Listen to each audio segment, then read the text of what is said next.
શ્રી સ્વામિનારાયણ ભગવાનની જય. અક્ષર પુરુષોત્તમ મહારાજની જય. સિયાવર રામચંદ્ર ભગવાનની જય. રાધા કૃષ્ણ દેવની જય. ઉમાપતિ મહાદેવની જય. પવન સુત હનુમાનની જય. પ્રમુખ સ્વામી મહારાજની જય. મહંત સ્વામી મહારાજની જય. પ્રમુખ સ્વામી મહારાજ શતાબ્દી મહોત્સવની જય. માનવનો ઉત્કર્ષ, વસ્તુઓનો ઉત્કર્ષ થયો પણ વ્યક્તિનો નહીં. જ્યારથી આપણે ચશ્મા પહેરવાના શરૂ કર્યા ત્યારથી સતત ચશ્માની ફ્રેમ બદલતા ગયા. ચશ્માના ગ્લાસ એટલા મોંઘા નથી હોતા, પણ ફ્રેમ વધારે મોંઘી હોય છે. આપણો વધારે સમય ગ્લાસ સિલેક્શનમાં નથી જતો, ફ્રેમ સિલેક્શનમાં જાય છે. સારી ફ્રેમ પહેરવાથી લોકોને તમે સારા દેખાઓ, પણ સારા ગ્લાસ પહેરવાથી લોકો તમને સારા દેખાય. બંને વસ્તુની આવશ્યકતા છે. આ માનવ ઉત્કર્ષ મહોત્સવ આપણને ફ્રેમ પણ આપે છે અને ગ્લાસ પણ આપે છે. દરેક વ્યક્તિ જ્યાં છે ત્યાંથી એક પગલું કેમ આગળ વધી શકે? એક રોગ છે ડેસ્ટિનેશન સિન્ડ્રોમ. હું બરાબર જ છું એવું લગભગ દરેક વ્યક્તિ માનતો હોય છે. 3 વાર છૂટાછેડા લીધા પછી પણ ઘણાને પોતાનો વાંક બિલકુલ દેખાતો નથી. કે પરીક્ષામાં 2-3 વિષયમાં નપાસ થયા પછી પણ એમ લાગે છે કે શિક્ષકની સિલેબસની અને સિસ્ટમની ભૂલ છે. જ્યારે માણસ પોતાનો વાંક સ્વીકાર કરે ત્યારથી જ ઉત્કર્ષનો પ્રારંભ થઈ જાય છે. થોડાક વર્ષો પૂર્વે પ્રોફેસર મૌલીનો વેસ્કી આફ્રિકાના જંગલમાં વિહાર કરવા માટે નીકળ્યા હતા. બહુ જ મોટા ગજાના પ્રોફેસર હતા, સમાજ ચિંતક હતા. ત્યાં આફ્રિકાના જંગલમાં એને નરભક્ષી માણસ મળ્યો. કેટલાક માણસોનું માંસ ખાનારા માણસો પણ આફ્રિકામાં જે તે સમયે હતા. એ નરભક્ષી માણસે આ આધુનિક શિક્ષિત પ્રોફેસરને પ્રશ્ન પૂછ્યો કે મેં સાંભળ્યું છે કે હમણાં વિશ્વયુદ્ધ થયું. સેકન્ડ વર્લ્ડ વોર પછીનો આ પ્રસંગ છે. હા, કે વિશ્વયુદ્ધ થયું? મેં એવું પણ સાંભળ્યું છે કે એમાં ઘણા માણસો મર્યા. હા, કે લાખોની સંખ્યામાં માણસો મર્યા. પછી આફ્રિકાનો નરભક્ષી માણસ પૂછે છે કે આટલા બધા માણસો માર્યા તો આ માણસોને ખાશે કોણ? આટલા બધા માણસોને ખાશે કોણ? એ સમયે પ્રોફેસર કહે છે કોઈ ખાશે નહીં માણસોને. ત્યારે નરભક્ષી માણસ કહે છે ખાવા નહોતા તો માણસોને માર્યા શું કરવા? એ સમયે પ્રોફેસર માથું ખંજવાળવા લાગ્યા અને આફ્રિકાનો એ જંગલી માનવ કહે છે અમારે તો જ્યાં સુધી ભૂખ ન લાગે ને, શરીરની ભૂખ ન લાગે ત્યાં સુધી માણસ પર હુમલો નથી કરતા. તમે પૈસાની, સત્તાની, કીર્તિની, કામનાની ભૂખથી લાખો નિર્દોષ માણસોને મારી રહ્યા છો. તો જંગલી અમે છીએ કે તમે છો? જંગલીપણું કેવળ જંગલમાં રહેવાથી નથી આવતું. જંગલિયત એ કપડાથી નથી, એ વસ્તુથી નથી, વિચારોથી છે. માણસ વિચારથી ઉત્કર્ષને પામી શકે છે. આપણે રૂપથી તો માનવ છીએ, પણ સ્વરૂપથી ક્યાંક દાનવતા આપણી અંદર છે. દુઃખ એ છે કે આપણી દાનવતા આપણને દેખાતી નથી. કોડાક કેમેરા જેને શોધ્યો છે એ કોડાક કેમેરાના શોધક હતા ઈસ્ટમન. ઈસ્ટમને નવા કેમેરામાં સુંદર ફોટા લીધા. ફોટા લીધા પછી એ સમયે તો ડિજિટલ નહોતા, રોલ ધોવડાવતો પડતો હતો. એટલે રોલ ધોવા માટે પોતાના દીકરાને આપ્યા. ચિત્ર અસ્પષ્ટ આવ્યું, ડાઘ દેખાયા. એટલે પ્રિન્ટ કાઢનાર પોતાના દીકરાને ધમકાવ્યો. કોડાક કેમેરાના શોધક ઈસ્ટમને, મૂર્ખ તને પ્રિન્ટ કાઢતા આવડે છે કે નહીં? મેં આટલો સારો ફોટો પાડ્યો ને તે પ્રિન્ટ બગાડી નાખી. એ સમયે દીકરો કહે છે, પિતાજી મેં તો કાળજીપૂર્વક ધોઈ છે. તો કેમ આવું થયું? કેમેરામાં તો ખામી નથી, જરા ચેક તો કરો. જેવો કેમેરો ચેક કર્યો તો લેન્સ ઉપર ધૂળ બાજેલી હતી, એટલે પ્રિન્ટ ડાઘવાળી આવી. ક્યાંક આપણું પણ ઇસ્ટમન જેવું થાય છે. આખી જિંદગી બીજા લોકોને દોષ દેવામાં જાય છે. ક્યાંક ધૂળ આપણા લેન્સ ઉપર હોય છે. લેન્સ ઉપર એટલે આપણી દ્રષ્ટિ ધૂળવાળી હોય છે, એ જ મલિન હોય છે. એક ચિંતકે સરસ લખ્યું છે, however good you may be but you have some faults. તમે ગમે તેટલા સારા હોય ને તો પણ તમારી અંદર દોષ હોઈ શકે છે. તમે હમણાં જ શૌચ જઈને આવ્યા હોય ને તો પણ તમારા આંતરડામાં થોડો ઘણો મળતો હોઈ શકે છે. આપણને એ નથી દેખાતો, આપણી મલિનતા નથી દેખાતી. એ મલિનતા બતાવે છે એવા સંતો, શાસ્ત્રો અને સત્સંગનો યોગ. ઇંગ્લેન્ડની પાર્લામેન્ટમાં પરમ પૂજ્ય પ્રમુખ સ્વામી મહારાજનું સન્માન કરવામાં આવ્યું અને એ સમયે ઇંગ્લેન્ડના સાંસદ પોલ બોટાંગે સરસ વાત કરી હતી, મારે તે માનવ નહીં પણ બચાવે તે માનવ છે. સ્વામીજી, અમે ઇંગ્લેન્ડ યુરોપ મહાસત્તા છીએ કારણ કે અમને માણસોને સારી રીતે મારતા આવડે છે. અને આજે વિશ્વમાં સૌથી શક્તિશાળી દેશ કોને ગણવામાં આવે છે? જેની પાસે વેપન્સ જાજા હોય, અણુબોમ્બ પરમાણુ બોમ્બ વધારે હોય, મિસાઇલ્સ, સ્કડ મિસાઇલ્સ, રોકેટ્સ જાજા હોય. એને શક્તિશાળી બચાવે નથી, શક્તિશાળી મારે છે. આખા વિશ્વની વ્યાખ્યા બદલાઈ ગઈ છે. મહત્તમ બજેટ આપણું સંરક્ષણ પાછળ ફાળવવું પડે છે. એટલે આ સાંસદે વાત કરી કે સ્વામીજી, અમને માણસોને બચાવતા નહીં પરંતુ મારતા આવડે છે.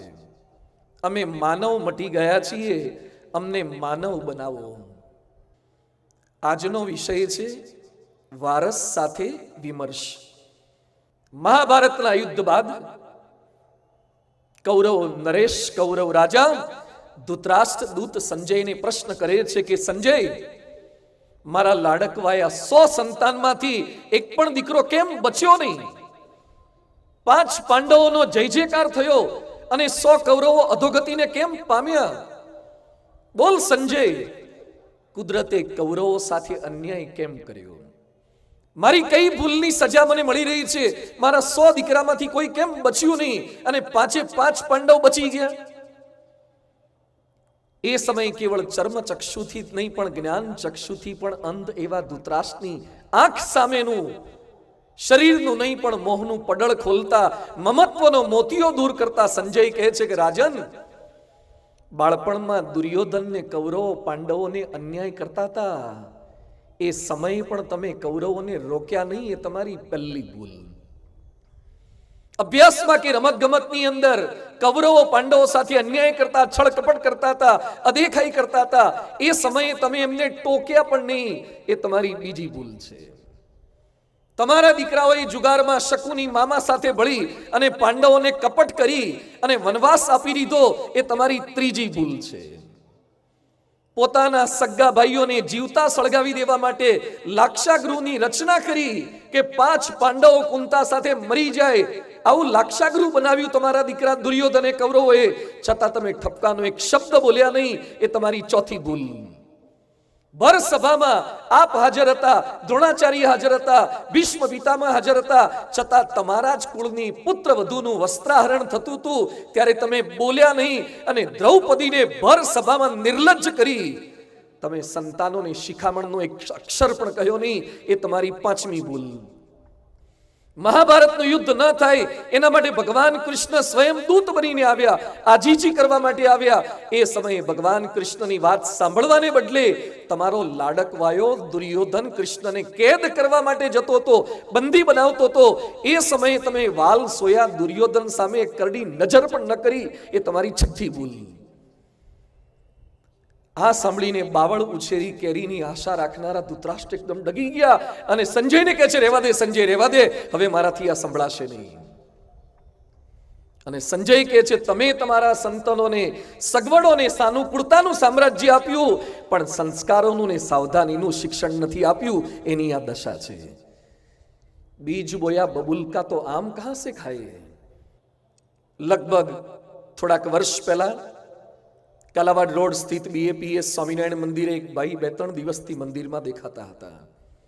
અજાણ્યા લાગ્યા એટલે મેં પ્રશ્ન કર્યો, ક્યાંથી આવવાનું થયું? થોડાક ઢીલા પડી ગયા, ઓફિસમાં લઈ ગયા, ખૂબ રડ્યા. એ ભાઈએ મને વાત કરી કે સ્વામી, ડાયમંડનો વેપારી છું, બોમ્બેમાં બિઝનેસ કરું છું. પછી પોતાની દાસ્તાન જણાવતા કીધું કે સ્વામી, મારી એકની એક દીકરીને મેં રાજકુંવરીની જેમ સાચવી. અતિ ભવ્ય સ્કૂલ, આધુનિક કોલેજમાં એડમિશન અપાવ્યું, ઇમ્પોર્ટેડ મોબાઈલ ને લેપટોપ અપાવ્યા, 2 વ્હીલ કે 4 વ્હીલ ગાડીઓ અપાવી, પર્સનલ રૂમ અને અનલિમિટેડ ઇન્ટરનેટ અપાવવામાં કાંઈ પાછી પાની કરી નથી. મિત્રો સાથે ફરવા જાય ત્યારે આલિશાન હોટલના પૈસા આપ્યા છે. ખાવા પીવા નાચવા કૂદવામાં ક્યારેય મનાઈ કરી નથી. દુનિયાના 21 દેશોમાં મારી એકની એક દીકરીને મેં ફેરવી છે.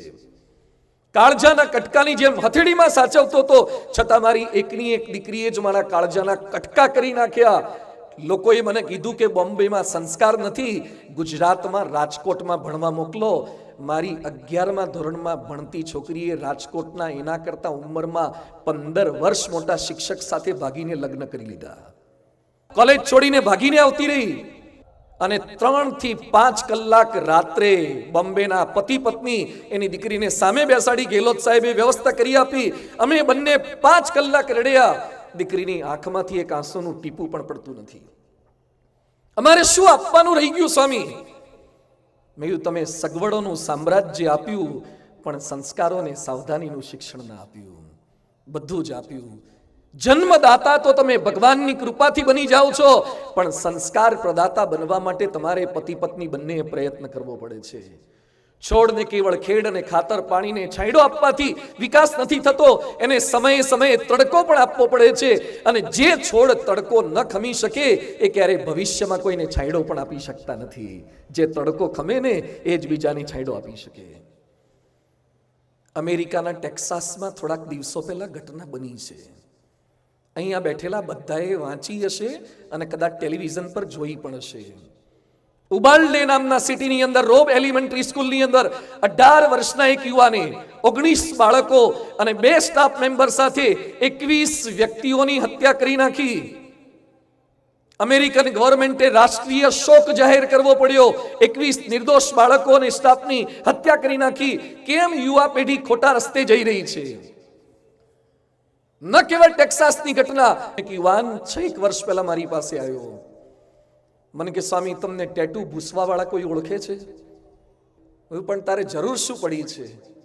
એને એના હાથ પર લખેલું હતું, I love my daddy, I love my daddy. આ તો સાચું છે, આમાં ભૂસવું શું છે? મને કે લવ શબ્દ કાઢી નાખવો છે ને આઈ હેટ માય ડેડી લખવું છે. લવ ભૂસી નાખવું છે, હેટ કરાવડાવવું છે. એ છોકરાના બાપને રાજકોટમાં ફેક્ટરી છે ને 300 માણસો કામ કરે છે, 300 લોકોને રોજીરોટી આપે છે. એનો આ એકનો એક દીકરો મારી પાસે આવ્યો. મને કે સ્વામી, મારે લવ ભૂસીને હેટ કરાવડાવવું છે. 300 જણાને તમે સાચવી શકો છો, એક સંતાનને કેમ નથી સાચવી શકતા? કેમ મા બાપ અને સંતાનો વચ્ચે ગેપ સર્જાતી જાય છે? આજે સમાજ વચ્ચે એકતા થાય એના માટે વિમર્શ થાય છે. પક્ષ એક થાય એના માટે વિમર્શો થાય છે. દેશ એક થાય એના માટે સાર્ક પરિષદ હોય કે અલગ અલગ સેમિનાર કરવામાં આવે છે, મંત્રણાઓ થાય છે, વાતો થાય છે. તો વારસ સાથે વિમર્શ માટે કેમ કોઈ સમય આપતા નથી? માનવ ઉત્કર્ષનો આજનો બીજો દિન છે વારસ સાથે વિમર્શ. વારસ સાથે વિમર્શ કરી તે થઈ શકે એને આજે સમજવું છે. લગ્ન કરેલા હજારો લાખો લોકોની સમસ્યાના સાક્ષી છીએ અને સમસ્યામાંથી સમાધાન તરફ દોરવા માટે અમે યોગદાન આપી રહ્યા છીએ.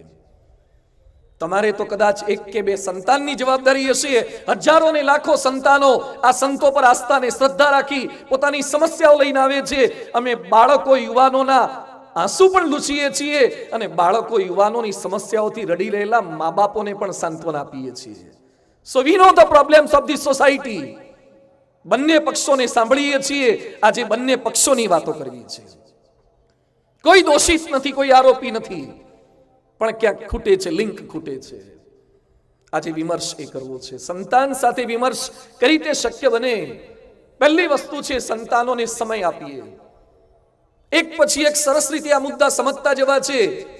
આ કોઈ રામાયણની કથા નથી, આ કોઈ ભાગવતની કથા નથી, પરંતુ ભાગવતમાં, રામાયણમાં જે રામનો પરિવાર છે, જે કૌરવનો પરિવાર છે, એ બધાના સાર સ્વરૂપે આધુનિક પેઢીમાં એ રામાયણ કે ભાગવત મને શું કામ લાગે એ વાતોને સમજવી છે. સંતાનોને સમય આપી. એક ચિંતકે સરસ લખ્યું છે, ધ્યાનથી સાંભળજો. We can always lose something.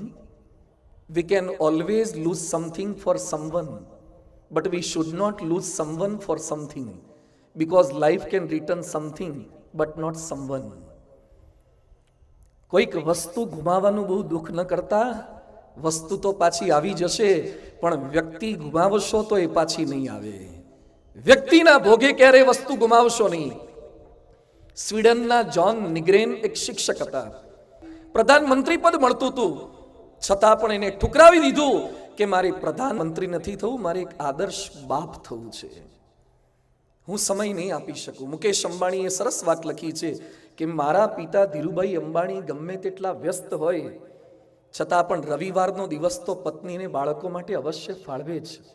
આજે અહીંયા બેઠેલા હજારો વાલીઓને મારી વિનંતી છે, તમે તમારા ત્યાં આવેલું રો મટીરિયલ બેસ્ટ થાય એના માટે સમય આપો છો, પણ આપણા ઘરે જે રો જન્મ્યું છે એને બેસ્ટ કરવા માટેનો પ્રયત્ન કર્યો ખરો?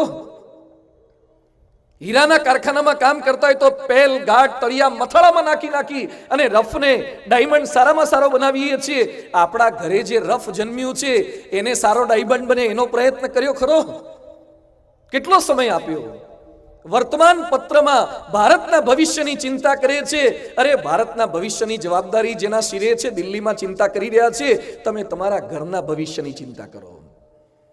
મોબાઈલ કે મીડિયા માટે આપણને સમય છે, ફેસબુક માટે સમય છે, ઇન્સ્ટા માટે સમય છે, ટ્વિટરમાં બીજા લોકો શું કરી રહ્યા છે, મેરેડોના શું કરે છે, મેસી શું કરે છે, એ ટ્વિટર પર વાંચ કરીએ છીએ. આપણું સંતાન શું કરે છે એનું થોડું નેટવર્ક સેટ કરો ને. સમય આપીએ, સંતાનોને સમય આપીએ. મળી રહેશે સમય, થોડીક સાનુકૂળતા કરવી પડશે.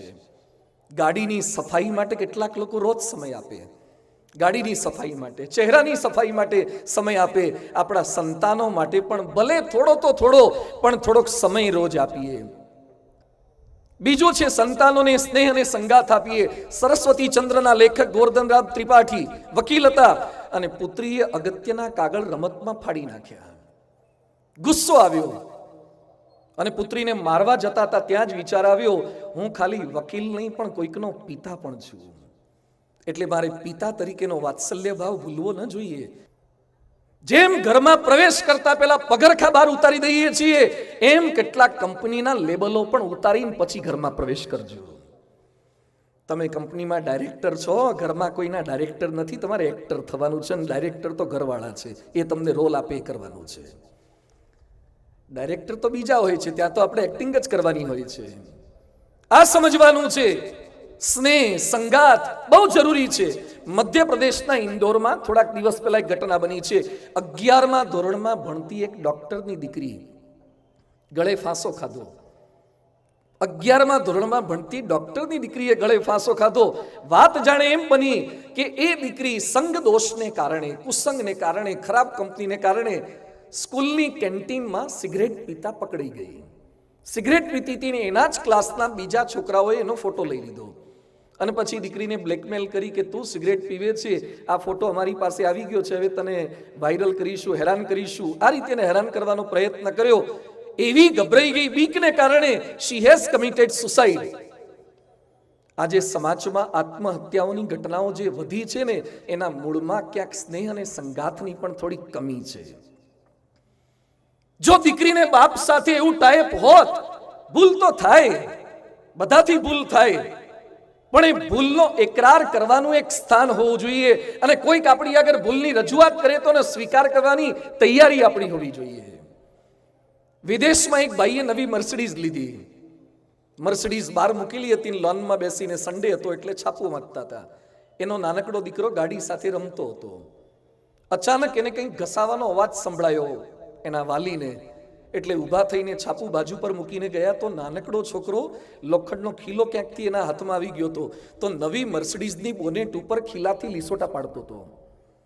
નવી મર્સિડીઝનું બોનેટ આખું બગાડી નાખ્યું, કલર કાઢી નાખ્યો, લીસોટા પાડી દીધા. અને બાપ ગુસ્સામાં આવી ગયા અને એમણે ઘરમાંથી ક્યાંકથી હથોડી જેવું કંઈક મળી ગયું હશે તો દીકરાના હાથ ટેબલ પર રખાયા ને એના ઉપર હથોડા માર્યા. આંગળીઓ છુંદાઈ ગઈ, લોહી લુહાણ થઈ ગયો. ગુસ્સો ઉતર્યો પછી છોકરાને હોસ્પિટલે તો લઈ જવો પડે, ટ્રીટમેન્ટ તો અપાઈ. પણ પેલો બાળક છુંદાયેલા હાથે એના બાપને ઘડીએ ઘડીએ પૂછે કે પપ્પા મારી આંગળીઓ તો છુંદાઈ ગઈ, હવે નવી આંગળીઓ ક્યારે આવશે? મારી નવી આંગળીઓ ક્યારે આવશે? આ પિતાને એટલો આઘાત લાગ્યો કે હું મારા ગુસ્સાને કંટ્રોલ ન કરી શક્યો અને મારા સગા દીકરાની આંગળીઓ છૂંદી નાખી. ઘરે ગયા પછી દરવાજો બંધ કરીને હી હેઝ કમિટેડ સુસાઇડ, એણે આત્મહત્યા કરી લીધી. બાળકની બૌદ્ધિક કે માનસિક મર્યાદા સમજી ન શક્યા, એનું આ પરિણામ આવ્યું છે. સ્નેહ અને સંગાથ આપો, થાય ભૂલ, સંતાનની કંઈક ભૂલ પણ થાય. 2007ના વર્ષમાં પરમ પૂજ્ય પ્રમુખ સ્વામીજી મહારાજ લંડનમાં હતા. એક બાળકે લંડનમાં પણ મર્સિડીઝને લીસોટો પાડ્યો, કાચ તોડ્યો. એટલે પાર્કિંગ વિભાગના સ્વયંસેવકો એને લઈ આવ્યા પ્રમુખ સ્વામી મહારાજ પાસે અને એને કીધું કે સ્વામી આ તો મર્સિડીઝને લીસોટા પાડે છે, ગ્લાસ તોડે છે. પ્રમુખ સ્વામીજી એ નાનકડા વિદેશી બાળકને પ્રશ્ન કર્યો કે તે મર્સિડીઝ ઉપર કેમ લીસોટા પાડ્યા અને ગ્લાસ કેમ તોડ્યો? એટલે લંડનનો વિદેશી બાળક શું કહે છે, મારા પપ્પાની ગાડી કરતા આ ગાડી વધારે પડતી સારી છે એટલે મને જેલસી થઈ કે અમારી ગાડી કરતા બીજાની ગાડી સારી કેમ? એટલે ગુસ્સો થયો. પ્રમુખ સ્વામી મહારાજ કહે છે માફી માગી લો, જેની ગાડી હોય એની માફી માગી લો. આવું ન કરાય. કોકની ગાડી પર લીસોટા મારવાથી આપણી ગાડી ક્યાં સારી થાય છે? સારું ભણજે તો આવી સારી ગાડી તારે પણ આવશે. એણે ભૂલ સ્વીકાર કરી અને નવી જીવનનો માનવ ઉત્કર્ષનો રાહ એણે પસંદ કર્યો. થાય, ભૂલ થાય, પણ સ્નેહ રાખો. યાદ રાખજો, હવેની નવી પેઢી સ્કિલનેસ વધારે છે પણ સેન્સિટિવ એટલી જ છે, બહુ સેન્સિટિવ છે. અમે લોકો લંડનથી આગળ યુરોપમાં ગામમાં ગયા હતા. ત્યાં સભા પૂરી કરીને રાત્રે એક ભાઈના ઘરે પ્રસાદ લેવાનો હતો. જમવા બેઠા, ત્યાં નાનકડો બાળક ઘોડિયામાં સૂતો હતો અને રડવા લાગ્યો અચાનક. એટલે પેલા ભાઈને મેં કીધું એની મમ્મીને આપી આવો તો શાંત રહે. મને કે સ્વામીજી હમણાં છાનો રાખું છું. પેલા ભાઈએ પોતાના પોકેટમાંથી આઈફોન કાઢ્યો, એક નાનકડા બાળક જે રડતો તો પોતાનો એના હાથમાં આપ્યો. પેલો બાળક નાનો હતો છતાં પણ હથેળીમાં આમ કરવા લાગ્યો. એને જે ગેમ ગમતી હતી ગેમ કાઢી અને શાંત થઈ ગયો. પેલા આપણે નાના હતા ત્યારે તો ઘોડિયા પર પેલા વાંદરા ને ગુગડા ને છડા ને બધું બાંધતા હતા અને છાના રાખવા માટે આવા પ્રયત્ન કરતા હતા. આને મોબાઈલ આપ્યો અને છોકરો છાનો થઈ ગયો અને ગેમ રમવા લાગ્યો. મને આશ્ચર્ય થયું કે આવડા નાનકડા થોડાક મહિનાના બાળકના કેમનું ફાવી ગયું. પછી ખબર પડી કે હવે નવા જેટલા જન્મવાના ને અંદરથી ડાઉનલોડ કરીને જ આવવાના.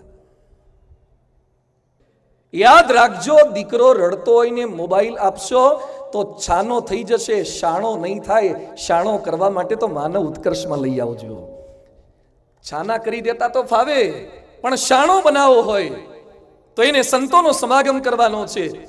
સેન્સિટિવ બહુ છે. લગભગ 2 વર્ષ પહેલા એક ભાઈ મારી પાસે આવ્યા. મને કે સ્વામી દીકરો જીદ કરે છે. બધું શું જીદ કરે છે? એ કે બાઈક જોઈએ છે. બધું લાવી આપો ને. મને કે દીકરો હજી 8મામાં ભણે છે. મેં તો ના લઈ આપતા, હજુ તો નાનો છે, ન અપાય. મને કે સ્વામી પણ એ જીદ કરે છે, જીદે ચડ્યો છે, બધું સમજાવો. મને કે બહુ સમજાયો. શું કહે છે? એમ કહે છે કે આ બાઈક લઈ આપો અથવા તો હું ચાલુ ટ્રક નીચે ઘૂસી જઈશ, મરી જઈશ, પછી તમારે બાઈક લઈ આપવાની મને કોઈ ચિંતા નહીં. આવી ધમકી આપે છે. તું સારું, એને મળવા માટે લઈ આવજો. મને કે લઈ આવજો નહીં, લઈને જ આવ્યો છું. તું કેમ સ્કૂલે નથી ગયો? ના, કે એને પ્રતિજ્ઞા લીધી છે કે જ્યાં સુધી બાઈક નહીં આવે ત્યાં સુધી આ બંદો સ્કૂલે નહીં જાય. તો લઈ આવો, એને અંદર મોકલો, તમે બહાર જાઓ. એટલે મેં એને અંદર બોલાવ્યો. પછી તમારા જેવા કોઈ ભક્ત કાજુ કતરીનું બોક્સ આપી ગયા હતા ભગવાન માટે. એટલે એમાંથી 2 કાજુ કતરી મેં એના મોઢામાં મૂકીને ખવડાવી. કારણ કે રેઝર ફેરવતા પહેલા થોડું કોણું તો કરવું પડે ને, પલાળવું તો પડે.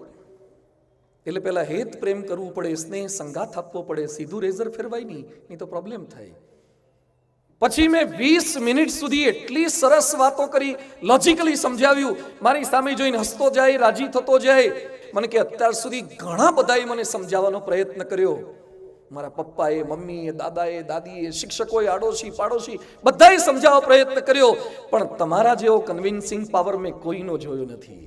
સો લોજિકલી તમે સમજાવો છો, તમારામાં ગજબનો કન્વિન્સિંગ પાવર છે. મને કે સ્વામી એક રિક્વેસ્ટ છે, મારા પપ્પાને સમજાવી દો ને મને બાઇક લઈ આપે. આ નવી પેઢી એટલી સેન્સિટિવ છે, એટલી બુદ્ધિશાળી છે, એને હવે જૂના જમાનાની રીતે નહીં સમજાવી શકો તમે. અમારી પાસે પણ આ ચેલેન્જ જ છે.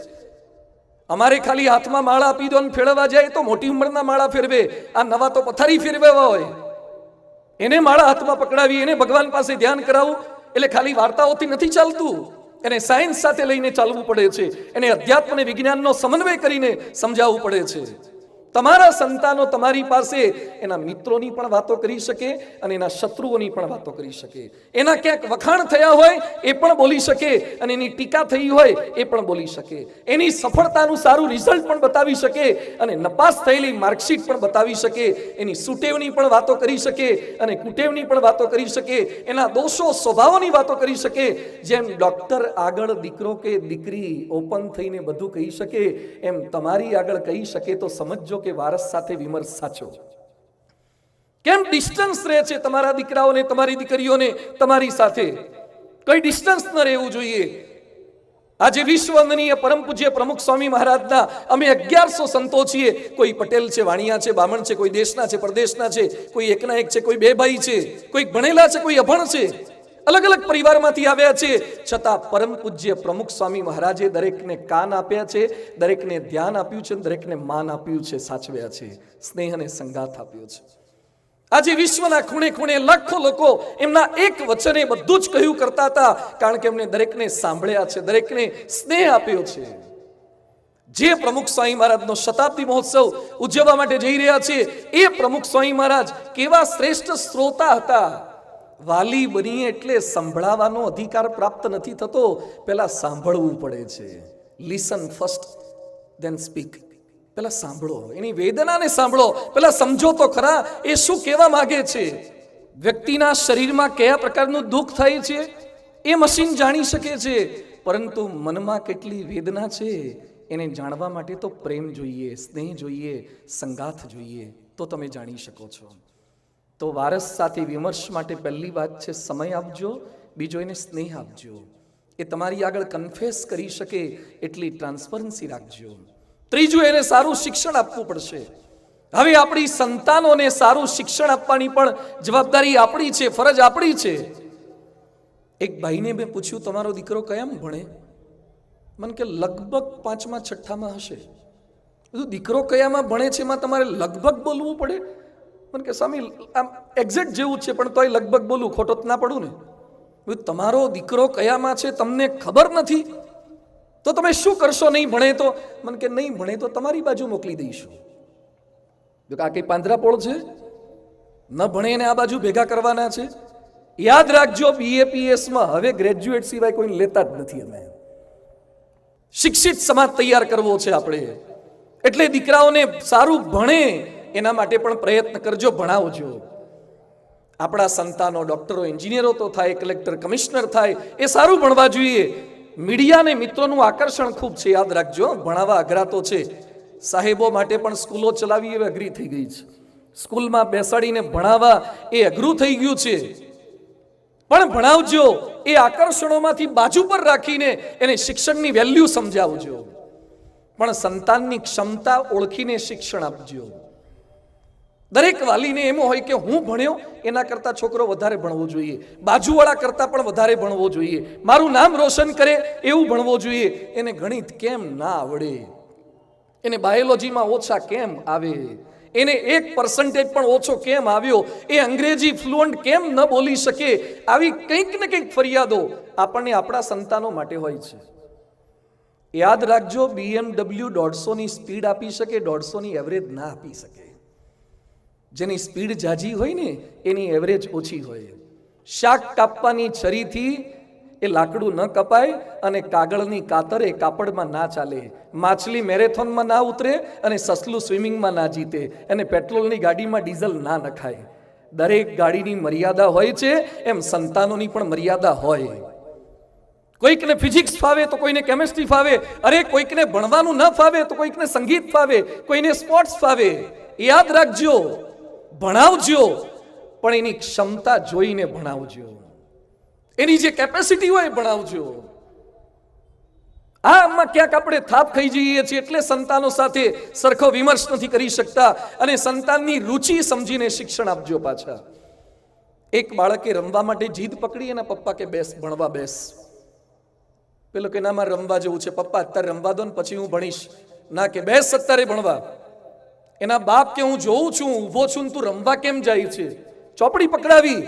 એ દીકરો હાથમાં ચોપડી પકડીને કે છે હવે હું જોઉં છું કે તમે મને કેમ ભણાવો છો. બળજબરીથી બધા કામ નથી થતા. 3 કલાક એના બાપને સંતોષ થયો કે ચોપડી પકડાઈ મેં, પણ 3 કલાકમાં ચોપડી હાથમાં રહી, એમાંથી એકાદો અક્ષર કે શબ્દ કે વાક્ય કે સિદ્ધાંત કે ફોર્મ્યુલા મનમાં ગઈ ખરી? એને એન્જિનિયર બનવું હોય તો ડોક્ટર બનાવવાનો આગ્રહ ન કરતા, અને આપણા મનમાંથી કાઢી નાખો ડોક્ટર એટલે સારા, એન્જિનિયર એટલે સારા. અરે દુનિયાની તમામ બ્રાન્ચ સારી છે, બધી જ બ્રાન્ચ સારી છે, અને બધી જ બ્રાન્ચમાં સ્ટ્રગલ પણ છે. એનામાં જે ક્ષમતા છે, એનામાં જે રુચિ છે, એને સમજો, ઓળખો બરાબર, અને પછી એને ભણાવવાનો આગ્રહ કરો, અને સાથે સાથે એને જીવન ઘડતરનું શિક્ષણ આપજો. વિવેકાનંદ સ્વામીનું એક વાક્ય અતિ સુંદર છે.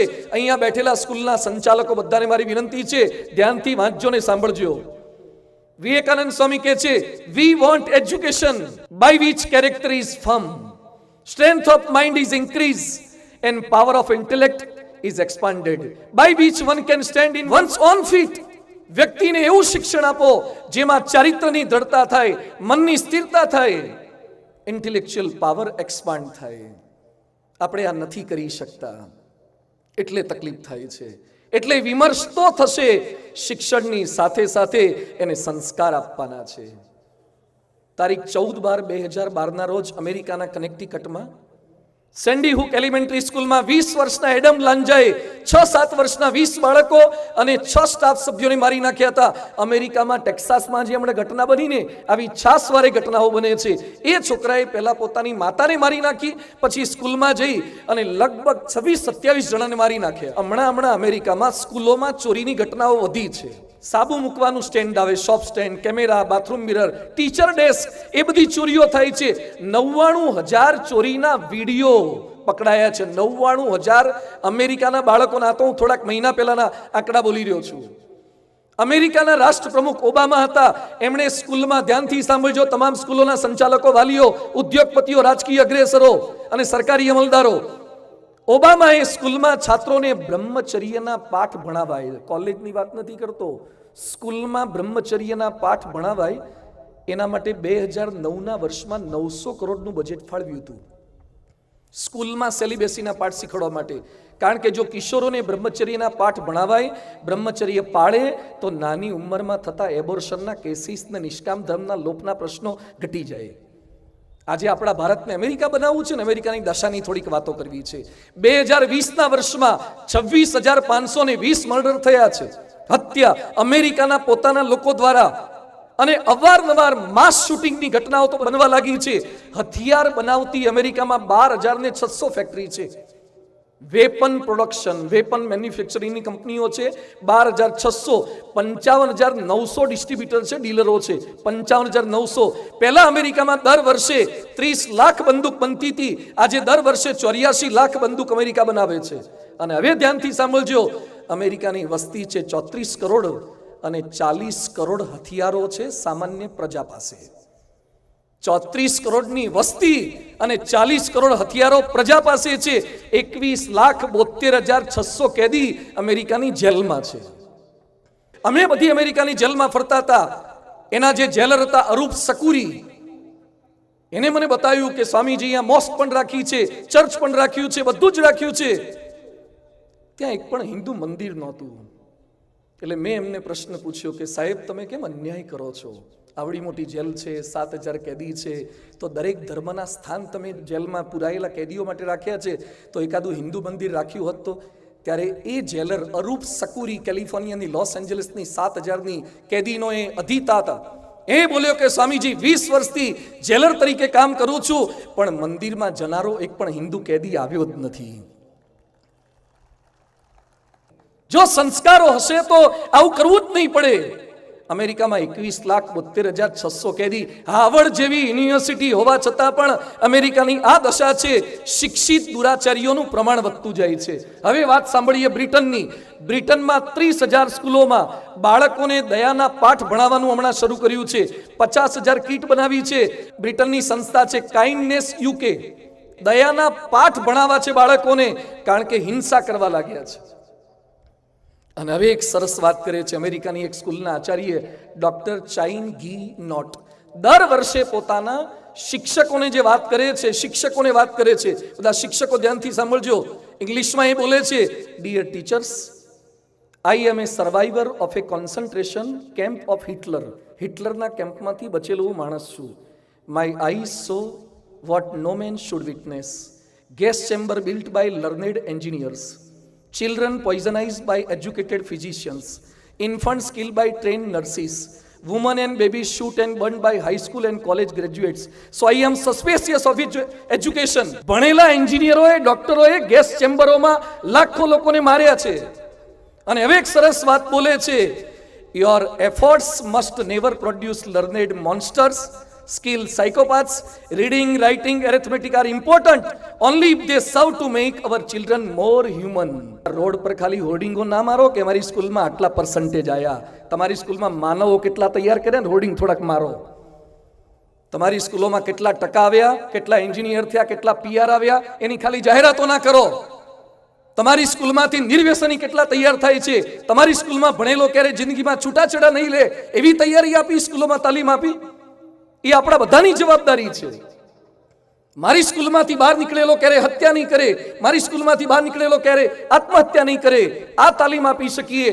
મહાત્મા ગાંધીજી બોલ્યા હતા, આજના વિદ્યાર્થીઓને પુસ્તકના ઢગલામાં એવું મથ્યારે એવું પડે છે કે તેમનો શ્વાસ રૂંધાવા લાગે છે. આ મારા શબ્દો નથી, રાષ્ટ્રપિતાના શબ્દો છે.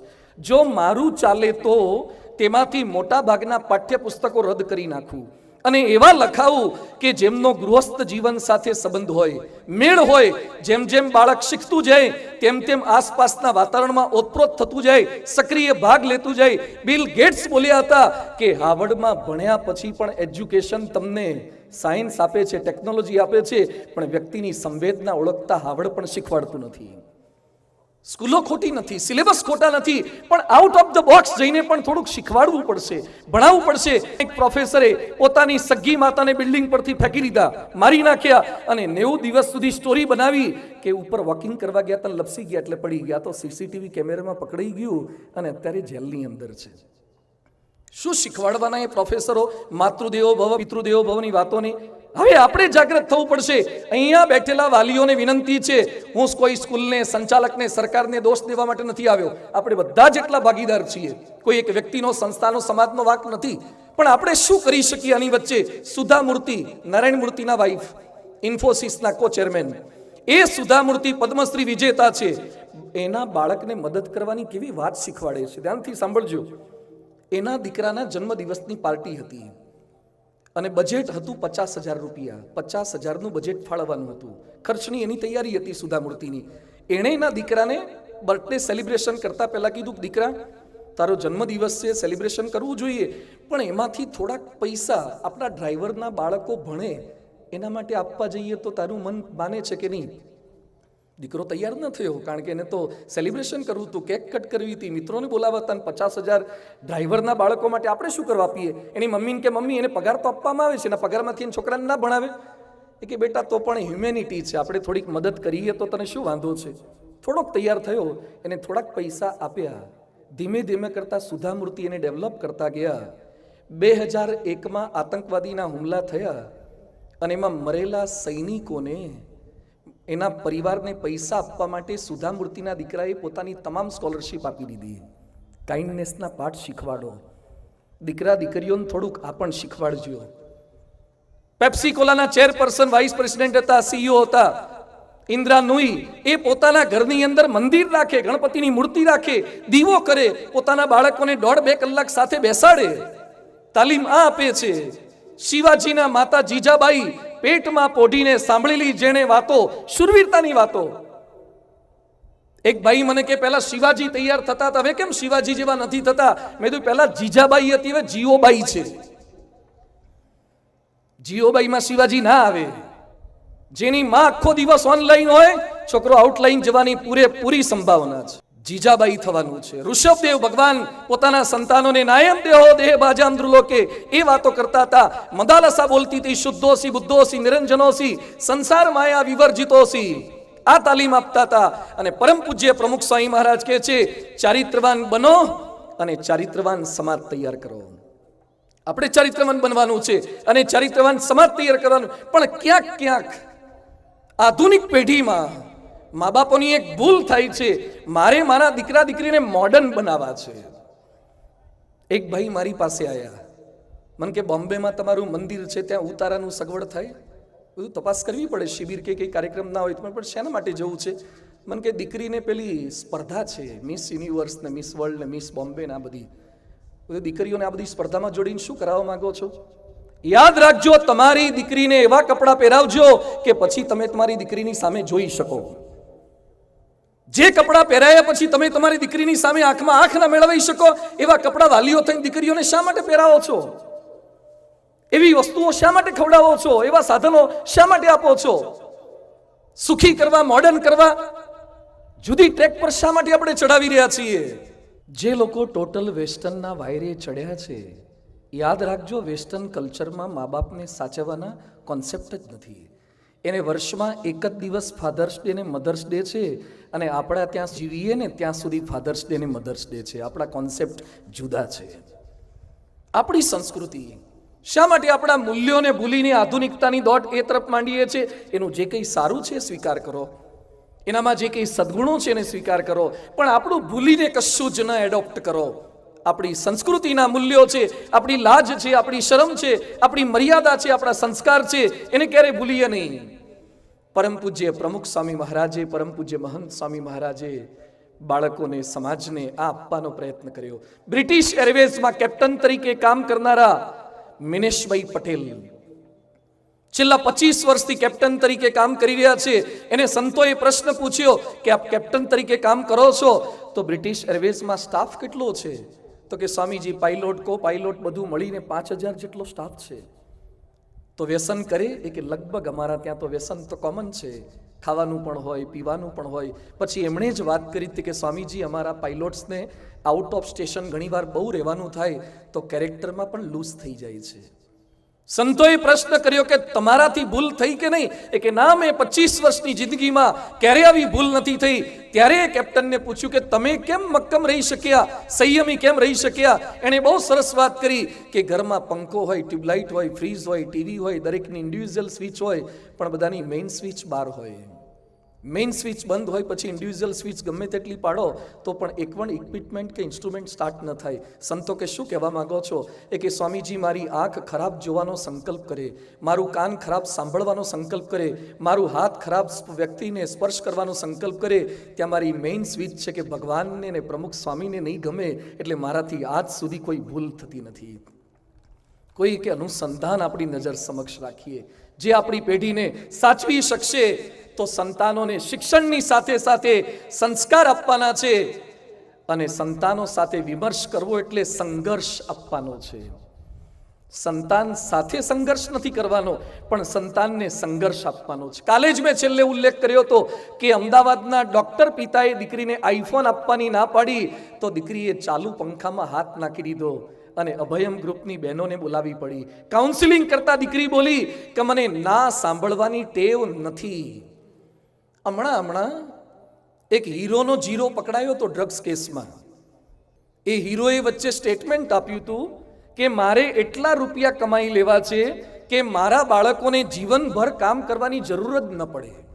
મારે એટલા રૂપિયા કમાઈ લેવા છે કે મારા છોકરાઓને મહેનત કરવી જ ન પડે. યાદ રાખજો, બાપ તરીકે પૈસા કમાવજો, પણ એને ક્યારેય કમાવા માટે પરસેવો ન પડે એટલું ના કમાઈને દેતા. એને હાથ પગ હલાવવા પડે, એને સંઘર્ષ આપજો સાથે. જે તકલીફ કે દુઃખો આપણને પડ્યા છે એવા સંતાનને ન પડે એવી દરેક વાલીની ઈચ્છા રહે છે. જે સવલતો આપણને નથી મળી એ સંતાનોને મળવી જોઈએ એવી ઈચ્છા આપણને રહે છે. કેટલાય વાલીના હાથ ઉપરની હું ઘડિયાળ જોઉં છું તો સાદી હોય છે, દીકરાની ઘડિયાળો સારી હોય છે. તમારા મોબાઈલ ક્યાંક સાદા હશે પણ દીકરા દીકરીના મોબાઈલ તમે વધારે સારા આપો છો. પણ સાથે સંઘર્ષ આપજો. હવે ધ્યાનથી સાંભળજો, તમારા સંતાનોને સગવડ આપજો, પણ અગવડોમાં અકળાય નહીં ને એવી તાલીમ જરૂર આપજો. એને શિયાળામાં નાહવા માટે ગરમ પાણી આપજો, પણ ક્યારેક ઠંડા પાણીએ નાહી શકે ને એવી તૈયારી આપજો. એને સારો મોંઘો મોબાઈલ આપજો, પણ શું ન જોવાય એની લક્ષ્મણ રેખા બાંધીને પછી મોબાઈલ આપજો. એ માંગે તેટલા પૈસા વાપરવા માટે આપજો, પણ પાઈ પાઈનો હિસાબ રાખવાની એને કેળવણી આપજો. એને સારા સ્વાદિષ્ટ ભોજન આપજો, પણ ક્યારેક ખારું કે ખાટું થાય તો હસ્તે મુખે ખાવાની તૈયારી આપજો.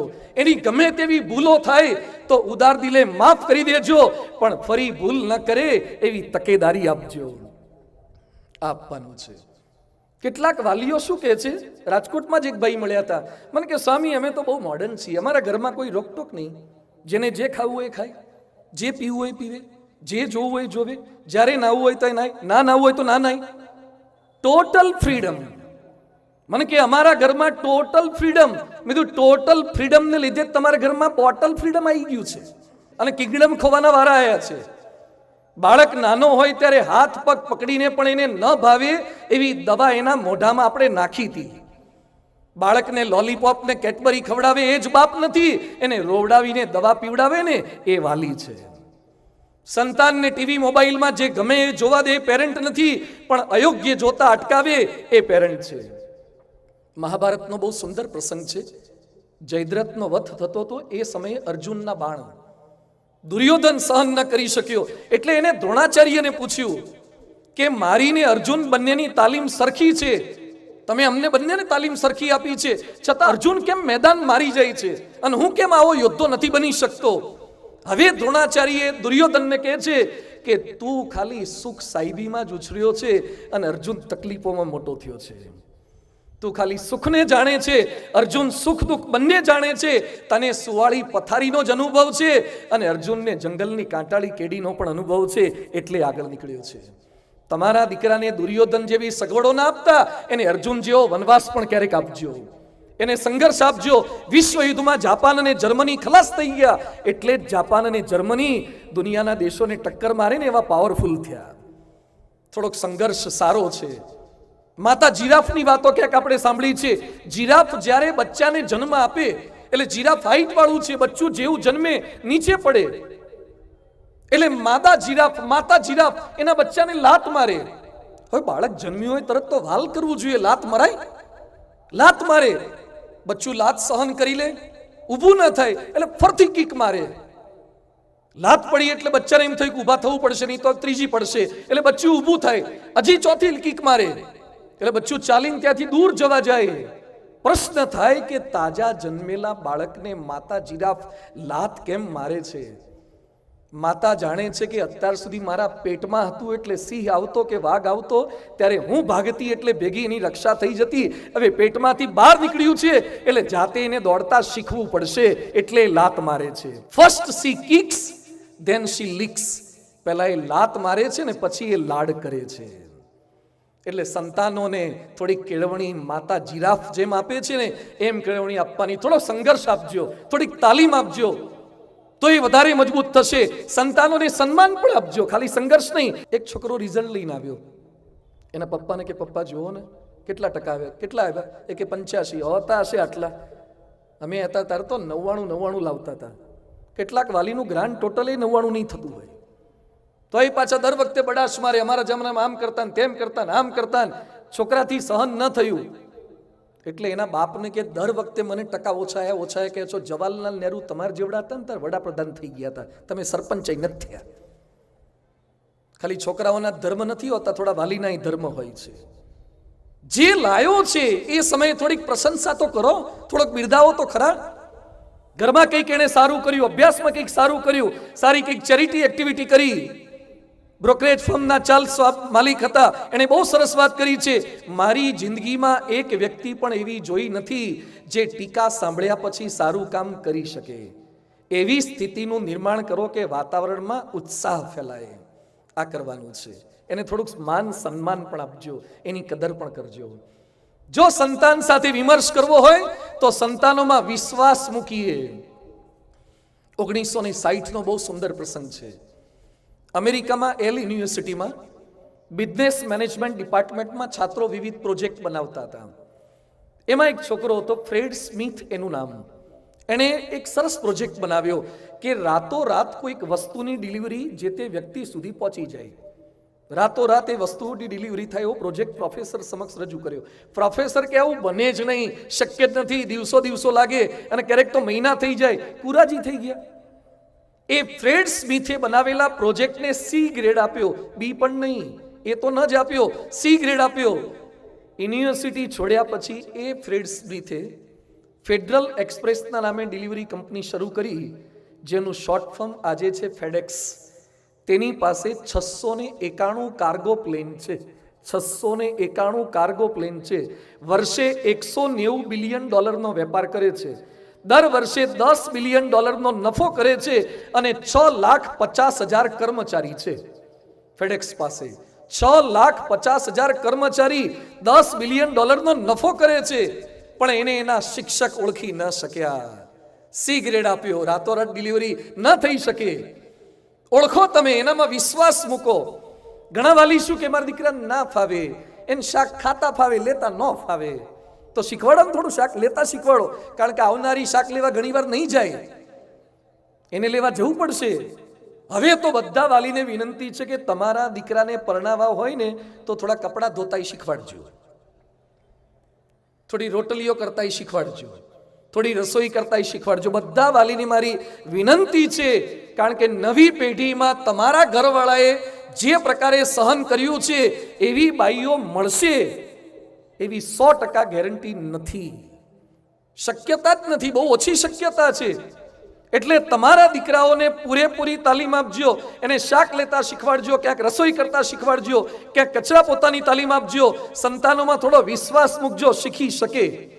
મુકેશ અંબાણીએ ઇન્ટરવ્યુમાં સરસ વાત કરી હતી કે બી કેમિકલ ભણ્યા, પછી અમેરિકા ગયા, સ્ટેનફોર્ડ યુનિવર્સિટીમાંથી MBA થયા, અને MBA કરીને જેવા ઇન્ડિયા પાછા આવ્યા અને ધીરુભાઈએ 100 કરોડના પ્રોજેક્ટની જવાબદારી સોંપી મુકેશ અંબાણીને. તાજા જ MBA 100 કરોડના પ્રોજેક્ટની જવાબદારી સોંપી અને પછી ધીરુભાઈ બોલ્યા કે મુકેશ, આખો પ્રોજેક્ટ તારે રન કરવાનો છે અને રિલાયન્સમાંથી એક જ અનુભવી વ્યક્તિ તને આપીશ, એક અનુભવી વ્યક્તિ આપીશ, કંઈક તારી ભૂલ થશે ધ્યાન દોરશે, બાકીના માણસોનું સિલેક્શન તારે કરવાનું છે, બાકીના તું સિલેક્ટ કરજે, ભૂલ થશે તો ધ્યાન દોરીશ.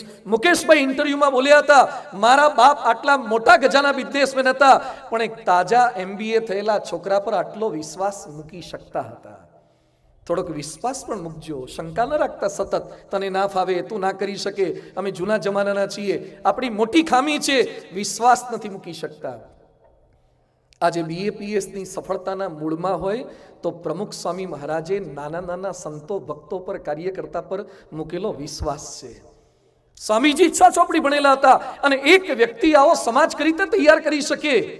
ગાંધીનગર અક્ષરધામ અને દિલ્હી અક્ષરધામના નિર્માણમાં જેનો મહત્તમ ફાળો હતો એ છે અમારા સદગુરુ સંત પૂજ્ય ઈશ્વરચરણ સ્વામી. પરમ પૂજ્ય પ્રમુખ સ્વામી મહારાજ એમને દિલ્હી અક્ષરધામના ઉદ્ઘાટન વખતે ભેટીને આશીર્વાદ આપતા હતા. એ પૂજ્ય ઈશ્વરચરણ સ્વામી બોલ્યા કે પ્રમુખ સ્વામીજી મહારાજ એકવાર કામ સોંપે પછી વિશ્વાસ મૂકી દે, સતત પ્રોત્સાહન આપે, ભૂલ થઈ હોય તો એ શબ્દ પણ ન કે, રેમ નજર રાખે, એટલે અમે અક્ષરધામનું નિર્માણ કરી શક્યા. પ્રમુખ સ્વામી મહારાજ દરેક બીજમાં વટવૃક્ષ નિહાળી શકતા, એટલે ક્યારે કોઈ બીજને નાનું માનતા જ નહીં, એને અવગણતા જ નહીં, એનું પોષણ કરતા હતા. મિસ્ત્રીને છે ને લાકડામાં, આડાવડા લાકડામાં પણ સીધું ફર્નિચર દેખાય, દરજીને કપાયેલા કટપીસમાં પણ રેડીમેડ સરસ કપડું દેખાય, એમ આદર્શ વાલીને તો વાંકા ચૂકા દીકરામાં પણ સારું ભવિષ્ય દેખાવું જોઈએ. એ વિઝનરી હોય. કેશોદ પાસે અક્ષયગઢ ગામે પ્રમુખ સ્વામી મહારાજ જતા હતા રાજ સીતાપુર મંદિરના જીર્ણોદ્ધાર પ્રસંગે. એ સમયે પ્રમુખ સ્વામી મહારાજે એક નાનકડા સંતને પોતાની સાથે લીધા. એટલે એ સંતે એમ કીધું કે સ્વામીજી, હું તો નાનો છું, બીજા મોટા મોટા છે ને આપની સાથે આ મોટા પ્રસંગે લઈ જાઓ. સ્વામીજી કે ના, તમે ભેગા ચાલો, મારે કામ છે. એ સંતને ભેગા લઈ ગયા અને ત્યાં લઈ ગયા પછી એ મંદિર બતાવ્યા પછી કે છે મંદિર આમ થાય, આમ થાય, બધી રીત શીખવી. આજે તમને જણાવતા આનંદ થાય છે, એ સંત એટલે પૂજ્ય CG સ્વરૂપ સ્વામી, અને ગાંધીનગર અક્ષરધામ, દિલ્હી અક્ષરધામ અને અમેરિકાના અક્ષરધામની ડિઝાઇન કરનારા એ સંત છે, જે 10 વર્ષે સાધુ થયેલા છે. 10 વર્ષે કોઈ ફાઇન આર્ટ્સ નહીં, ઇન્ટિરિયર નહીં, આર્કિટેક્ટ નહીં, સિવિલ એન્જિનિયર નહીં, કશું જ નહીં. પણ પરમ પૂજ્ય પ્રમુખ સ્વામી મહારાજ સંતોમાં કેવો વિશ્વાસ મૂકી શકતા. પૂજ્ય ભક્તિનંદન સ્વામી એ પણ આફ્રિકાથી આવેલા, બહુ જ નાની ઉંમરે આવેલા, મૂર્તિનું કશું જ ન જાણે, કોઈ જ્ઞાન નહીં, પણ પ્રમુખ સ્વામીજી એમને શિલ્પ કામમાં જોડ્યા. આજે ગાંધીનગર અક્ષરધામ, દિલ્હી અક્ષરધામ, અમેરિકાના અક્ષરધામની તમામ મૂર્તિઓની ડિઝાઇન બધી એમણે બનાવી છે. પૂજ્ય સુતી પ્રકાશ સ્વામી સાધુ થયા કાઠિયાવાડના સારંગપુરની બાજુના પાટી ગામના, જેને પશ્ચાત શબ્દ પણ સંસ્કૃતનો સાચો બોલતા નહોતો આવડતો.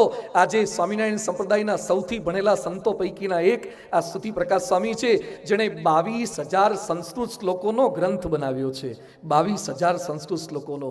જેને એક સાચો સંસ્કૃતનો શબ્દ નહોતો બોલતા આવડતો, એને પ્રમુખ સ્વામી મહારાજ સંસ્કૃત ભણાવે. અને રાજકોટ મંદિરના કોઠારી જમારા પૂજ્ય બ્રહ્મતીર્થ સ્વામી બહુ જ નાની ઉંમરે સાધુ થયા, 18-19 વર્ષે. અને પ્રમુખ સ્વામી મહારાજે રસોડાની જવાબદારી સોંપી, જેને રસોડાનું કોઈ જ્ઞાન નહોતું, પણ સ્વામીજી સઘળી જવાબદારી સોંપે. આજે 3-3 લાખ ને 5 લાખ માણસોની રસોઈ કરવી હોય તો પણ પેટનું પાણી ન હલે, એ પ્રમુખ સ્વામી મહારાજની તાલીમ છે. પ્રમુખ સ્વામી મહારાજ સંતો પર જે વિશ્વાસ મૂકી શકે છે. અમારા મુંબઈ મંદિરના કોઠારી સંત છે પૂજ્ય અભય સ્વરૂપ સ્વામી, એને કોઠારી બનાયા. તેને હાથ બારમાં ખબર નહોતી, એટલે પૂછ્યું, હાથ બાર ને 12 શાક બે હરખું ને? હાથ બારના દાખલામાં ખબર નહોતી પડતી, એને બોમ્બે મંદિરનો વિકાસ કરે એવા બનાવ્યા. ધ્યાનથી સાંભળજો, કેરીમાંથી ગોટલો કાઢવો તો બહુ સરળ છે. એ તો નાનકડો બાળક પણ કેરીને દબાવે ને તો ગોટલો નીકળી જાય, પણ ગોટલામાંથી કેરી કાઢવી ને બહુ મોંઘી છે. ગોટલામાંથી કેરી કાઢો. વાલી એટલે ગોટલામાંથી કેરી કાઢે. કેરીમાંથી ગોટલો કાઢવામાં બહુ તાકાત ના જોઈએ, બહુ ધીરજની જરૂર નથી, પણ ગોટલામાંથી કેરી ઊભી કરવાની છે, આંબો ઊભો કરવાનો છે. એના માટે ધીરજ જોઈએ, મહેનત જોઈએ અને માનવીય સંબંધ જોઈએ, જે પ્રમુખ સ્વામી મહારાજ કરી શકતા હતા.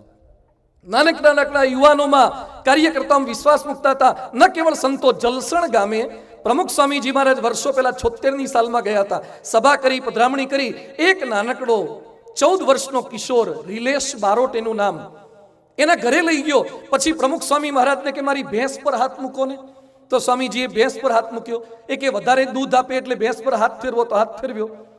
વિવેક સાગર સ્વામી કે તું ફૂલ નાખી આવજે. સ્વામી કે ના, આપણે જાતે ગમાણમાં જઈએ. ભેંસ પર પુષ્પ નાખ્યા, પધરામણીમાં ભેગો રાખ્યો, પૂજા કરતા શીખવાડી, સંસ્કાર આપ્યા, બાળમંડળ કરવું, લોકોને સંસ્કાર આપવા.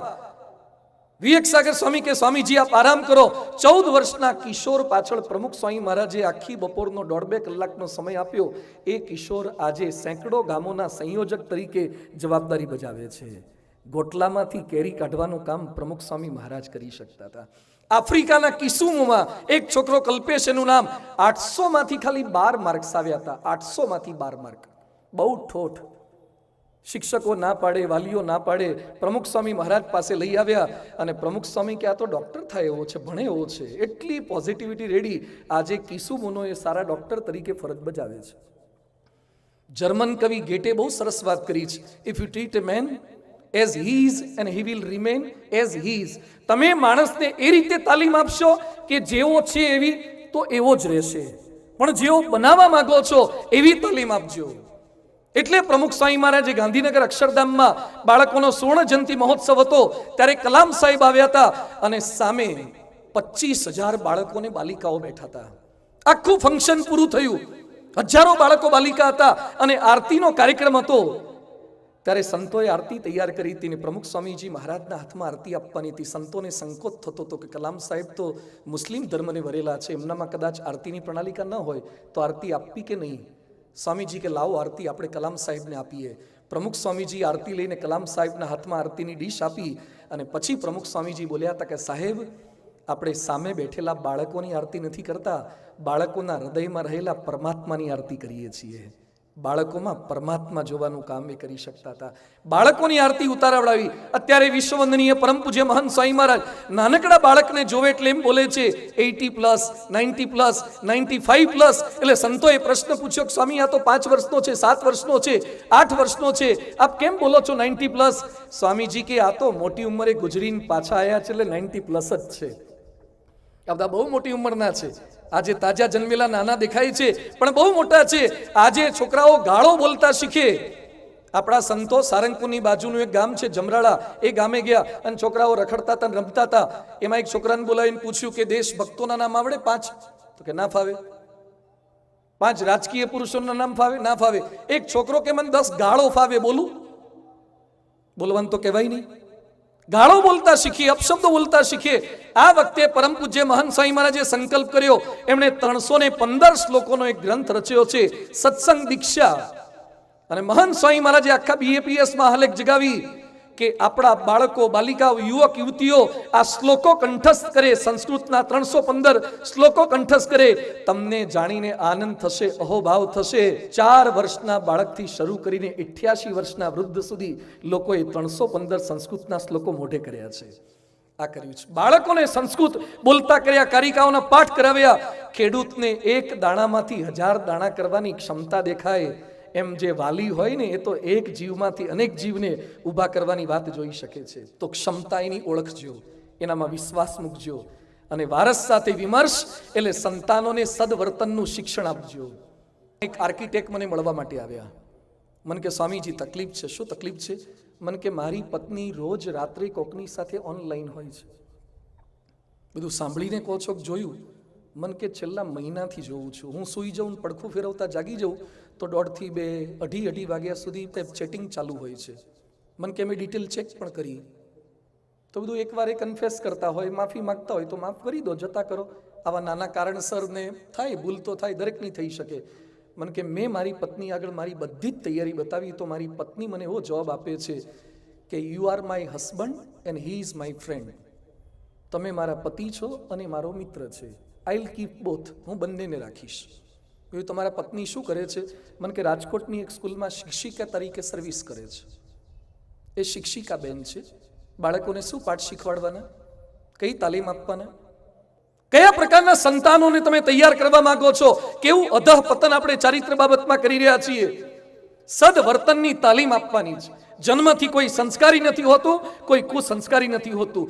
જન્મથી કોઈ સદાચારી નથી હોતું, દુરાચારી નથી હોતું. પણ જેવી તાલીમ આપો એવા તૈયાર થાય છે. ગાંધીજી કહેતા, અમારા સંતાનોમાં જે કંઈ ખામી છે એ એમ દંપતીની ખામીઓનું પ્રતિબિંબ છે. અમારા સંતાનોમાં જે કંઈ ખામી છે એ અમારું જ પ્રતિબિંબ છે. And ounce of practice is more than tons of talks. કલાકો સુધી દીકરાને ભાષણ આપવું એના કરતાં થોડુંક વર્તન કરવું ને એ સારું છે. યાદ્રશમ વપતે બીજમ તાદ્રશમ લભતે ફલમ. જેવું વાવો તેવું પ્રાપ્ત કરો. ગીજુભાઈ બધેકા બાળ કેળવણીકાર હતા. બાળકોની મુછાળીમાં કહેવાતા હતા. એની પાસે વાલી ગયા ને કહે છે અમારા છોકરા અમારું માનતા નથી, તોફાન કરે, મારામારી કરે, ગાળાગાળી કરે. એ સમયે ગીજુભાઈએ વાલીને કીધું તમે એકબીજાનું માનો છો?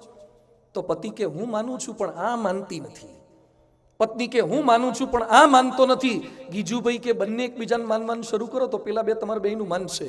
Charity begins at home. કેટલાકના ઘરમાં ભર ઉનાળે પણ અપશબ્દોને આક્ષેપોની વર્ષા ચાલુ હોય, ન્યાય ને અન્યાયના રીસામણાની રકઝક ચાલુ હોય. ઘણાના ઘરમાં ઊંચી છતો, મોંઘી ભીતો, રંગીન કાર્પેટો, ડેકોરેટિવ પીસ ઠેર હોય, પણ શાંતિનું નામો નિશાન નથી હોતું. તો આપણે સદવર્તન એવું થોડું કેળવવાનું છે. ઘરમાં દિવ્યતા આવે છે ભક્તિને સંપ ભાવનાથી. રામાયણના રામમાં સ્વધર્મ હતો, લક્ષ્મણમાં સંયમ હતો, ભરતમાં સમર્પણ હતું ને શત્રુઘ્નમાં શરણાગતિ હતી. એનું કારણ એના ઘરની અંદર વાતાવરણ હતું. તુલસીદાસજી લખે છે, વેદ પુરાણ સુનહી મન લાઈ, આપું કહી અનુજન સમુજાઈ, દેખી ચરિત હર્ષઈ મન રાજા, અનુજ સગાસંગ ભોજન કરહી, માતુ પિતા આજ્ઞા અનુસરહી. રામનો પરિવાર આ હતો. સરદાર વલ્લભભાઈ પટેલ કોર્ટમાં કેસ લડતા હતા. એના વૃદ્ધ માતા સરદાર વલ્લભભાઈ પટેલને મળવા માટે આવ્યા અને વલ્લભભાઈ કેસ લડતા લડતા માતાને વાંકા વળીને પગે લાગ્યા. આજે આપણા ઘરમાં રહેલા વૃદ્ધ મા બાપને આપણે પગે લાગી શકીએ છીએ? Charity begins at home. લોકસેવક વિનોબા ભાવેના માતા પડોશમાં રહેતા એક બાળક, માતા વિનાના બાળક, એને રસોઈ કરીને ખવડાવતા. એટલે દર વખતે એવું કરે કે પહેલા પોતાની રસોઈ કરે અને પછી બાજુવાળા બાળક માટે રોટલી કરે. એટલે વિનોબા ભાવે કીધું, માં તું અન્યાય કેમ કરે છે? પેલા મારા માટે રસોઈ કરે છે અને પછી પેલાને પારકો ગણે છે, એની રસોઈ પછી કેમ કરે છે? બેટા આપણી રસોઈ પહેલા એટલે કરું છું ને પછી પેલાની એટલે કરું છું કે એને પછી કરું તો ગરમ ગરમ ખવડાવવા મળે, એટલે એના માટે છેલ્લે રસોઈ કરું છું. વિનોબા ભાવેના મનમાં આજીવન મદદરૂપ થવાના સંસ્કારો એની માએ રેડ્યા હતા. વામન તિલક મહારાષ્ટ્રીયન કવિ થઈ ગયા. એકવાર એની દીકરી શાકભાજી લઈને આવી અને જેટલા રૂપિયા આપ્યા હતા એના કરતા વધારે હળદર, લીલી હળદર લઈને આવી. અને વામન તિલકને ખબર પડી કે મારી દીકરીએ અન્યાયથી વધારે પડતું લીધું છે, ચોરી કરી છે. એટલે નેતરની સોટી લીધી. દીકરી ગભરાઈ ગઈ, ધ્રુજવા લાગી. વામન તિલક કે ચિંતા ના કરીશ, તને નથી મારવી, મારે માર તો બીજા કોકને મારવો છે. એટલે સોટી લઈને પોતાની પીઠ પાછળ જોર જોરથી મારવા લાગ્યા. એના પત્નીએ હાથમાંથી સોટી ખેંચી લીધી. શું કરો છો? શા માટે તમારી જાતને સજા કરો છો? અને વામન તિલક બોલ્યા કે આજે દીકરીને ચોરી કરવાનો વિચાર આવ્યો, એમાં ક્યાંક આપણી તાલીમ ઓછી છે, આપણે સદવર્તન નથી આપી શક્યા. કેટલાક વાલીની તાલીમ જ ખોટી હોય, એ વધારે પડતું એક્સ્ટ્રા શાક લેતા શીખીએ તો સમજીએ કે ટ્રેન થઈ ગયો. ઘણા કે અમારો દીકરો RMTS માં રાજકોટમાં આખામાં ફરે, ટિકિટ લીધા વગર ફરે તોય પકડાય નહીં. મારો દીકરો હોશિયાર બહુ, ચાલુ ક્લાસે મોબાઈલ વાપરે તોય સાહેબને ખબર ન પડે. ડાન્સ કરતા બહુ ફાવે, બધા સ્ટેપ. એને ખાલી ડાન્સના સ્ટેપ ન શીખવાડતા આવનારી બાઈ સાથે પગ મિલાવતા શીખવાડજો. આખી જિંદગી નવરાત્રીના હતોલિયું આઠોલિયું નથી લેવાનું, એને બીજા સ્ટેપ લેતા શીખવાડવાના છે. ઘણાની તાલીમ જ ખોટી. એકવાર એક ગામમાં એક બેન બેઠા બેઠા પોતાના દીકરાને નવડાવતા હતા ઘરની બહાર ઓટલા ઉપર. પેલો પથ્થરનો ઓટલા જેવું એના પર નવડાવે, અને એમાં સાબુ માથામાં નાખ્યો એટલે થોડુંક લિક્વિડ એની આંખોમાં ગયું. છોકરાને ગમ્યું નહીં એટલે રડ્યો અને ભાગ્યો. એની માના હાથમાંથી છટકીને ભાગ્યો. અને ત્યાં બાજુમાં ગામડામાં ખેડૂતોએ પોતાનું ઘઉં ને બાજરીને બધું નાખેલું હોય, એમાં એક તલનો ઢગલો હતો. છોકરો તલના ડગલામાં જઈને પડ્યો રમવા માટે, રેતીમાં જેમ પડે એમ. ભીનો તો હતો જ, અને તલ બધા ચોંટી ગયા. એની માં જોઈ ગઈ, પકડીને લઈ આવી, સીધી ઘરમાં લઈ ગઈ, અને નીચે પેલી ચાદર જેવું પાથર્યું, બધા તલ ખેરવી નાખ્યા અને પોટલું ભરીને અંદર મૂકી દીધા. પહેલા તો છોકરાને અઠવાડિયે નવડાવતી હતી, પછી રોજ નવડાવવા લાગી. રોજ હાબુ નાખે અને છોકરાને ચૂંટલી ભરીને કે જા તલના ડગલામાં જઈને પડ, કારણ કે એટલા તલ તો આવી જાય. તાલીમ ખોટી છે. ગાંધીનગરમાં એક છોકરાને સ્કૂલમાં સાહેબે કીધું ચોરી કરતા પકડાયો છે, વાલીને બોલાવો. વાલીને બોલાય એ કે તમારો દીકરો ચોરી કરે. શું ચોરી કરે? એ કે પેન પેન્સિલ રબર છોકરાઓનું લઈ જાય છે. ના કે ચોરી કરે જ નહીં. કેમ? એ કે એના માટે હું સચિવાલયમાંથી લાવું જ છું. મારો દીકરો શું કરે? ચોરી કરે. બાપની તાલીમ આવી છે, આપણી તાલીમ ક્યાંક ખોટી છે. આપણા ઘરમાં નિત્ય પૂજા આરતી અષ્ટક થાળ હોય તો લોકો કંઈક શીખે. એક ભાઈ મને કહેતા મને કે સ્વામી મારા દીકરાને મોબાઈલ છોડાવો. મેં કીધું તમે પહેલા છોડો, તમે જાજો મોબાઈલ વાપરો છો, તમે થોડોક ઓછો કરો તો દીકરો શીખશે. રાજકોટમાં એક પરિવાર મને મળ્યો છે, એ દર અઠવાડિયે ઉપવાસ કરે છે, ડિજિટલ ફાસ્ટ શરૂ કર્યા છે. Digital fast. કીધું આ કયા ફાસ્ટ છે? મને કે સ્વામી અમે નક્કી કર્યું છે કે અઠવાડિયે એક વાર ઘરના સભ્યોએ આટલા કલાક મોબાઈલ હાથમાં લેવાનો જ નહીં, સોશિયલ મીડિયા લેવાનું જ નહીં. અને ઘણા ઘર મને એવા મળ્યા છે કે જે લોકો જમવા બેસતા પહેલા મોબાઈલ એક બાસ્કેટમાં મૂકી દે છે અને પછી જમવા બેસે છે. પરિવારના સભ્યો સાથે બેસો ત્યારે મોબાઈલને થોડાક દૂર મૂકો ને, થોડી ટેકનોલોજીની બાજુ પર રાખો ને. ક્યાંક આપણી તાલીમ ખોટી છે. માતા પિતાના એ સંસ્કારો ઉતરે, બાળકમાં આચારો વિકસે, કુટુંબનું ઉદ્યાન એ ઘેર આવે છે ભગવાન. ભણેલા ગણેલામાં સેવાના સંસ્કારો પ્રમુખ સ્વામીજી રેડી શક્યા છે, તો આપણે આ સંસ્કારો આપણા બાળકોમાં રેડવાના છે, સેવાના સંસ્કારો. અને સંતાનોને સાવધાની આપીએ. હમણાં જ થોડાક સમય પહેલા ગુજરાતમાં એક મોટો ચુકાદો આવ્યો છે, એ છે ગ્રીષ્માની હત્યા કેસનો ચુકાદો. હલાવી નાખે એવી ઘટના સુરતમાં, ગુજરાતમાં અને ભારતમાં બની છે. પરિવારના સભ્યોની નજર સમક્ષ, આડોશી પાડોશીની નજર સમક્ષ એક યુવાન પોતાની કહેવાતી પ્રેમિકા અને પોતે માની લીધેલી પ્રેમિકાનું ગળું કાપી નાખે. સમાજ જોતો રહી જાય અને કેટલાય દિવસો સુધી કેસ ચાલે અને પછી એને મૃત્યુદંડની સજા ઘોષિત થઈ. એને જજે જે ચુકાદો આપ્યો છે ને, એ ચુકાદો પણ વાયરલ થયો છે. એ ચુકાદો પણ વાયરલ થયો છે. એના અક્ષરશ શબ્દો હું વાંચું છું, ધ્યાનથી સાંભળજો તમામ વાલીઓ.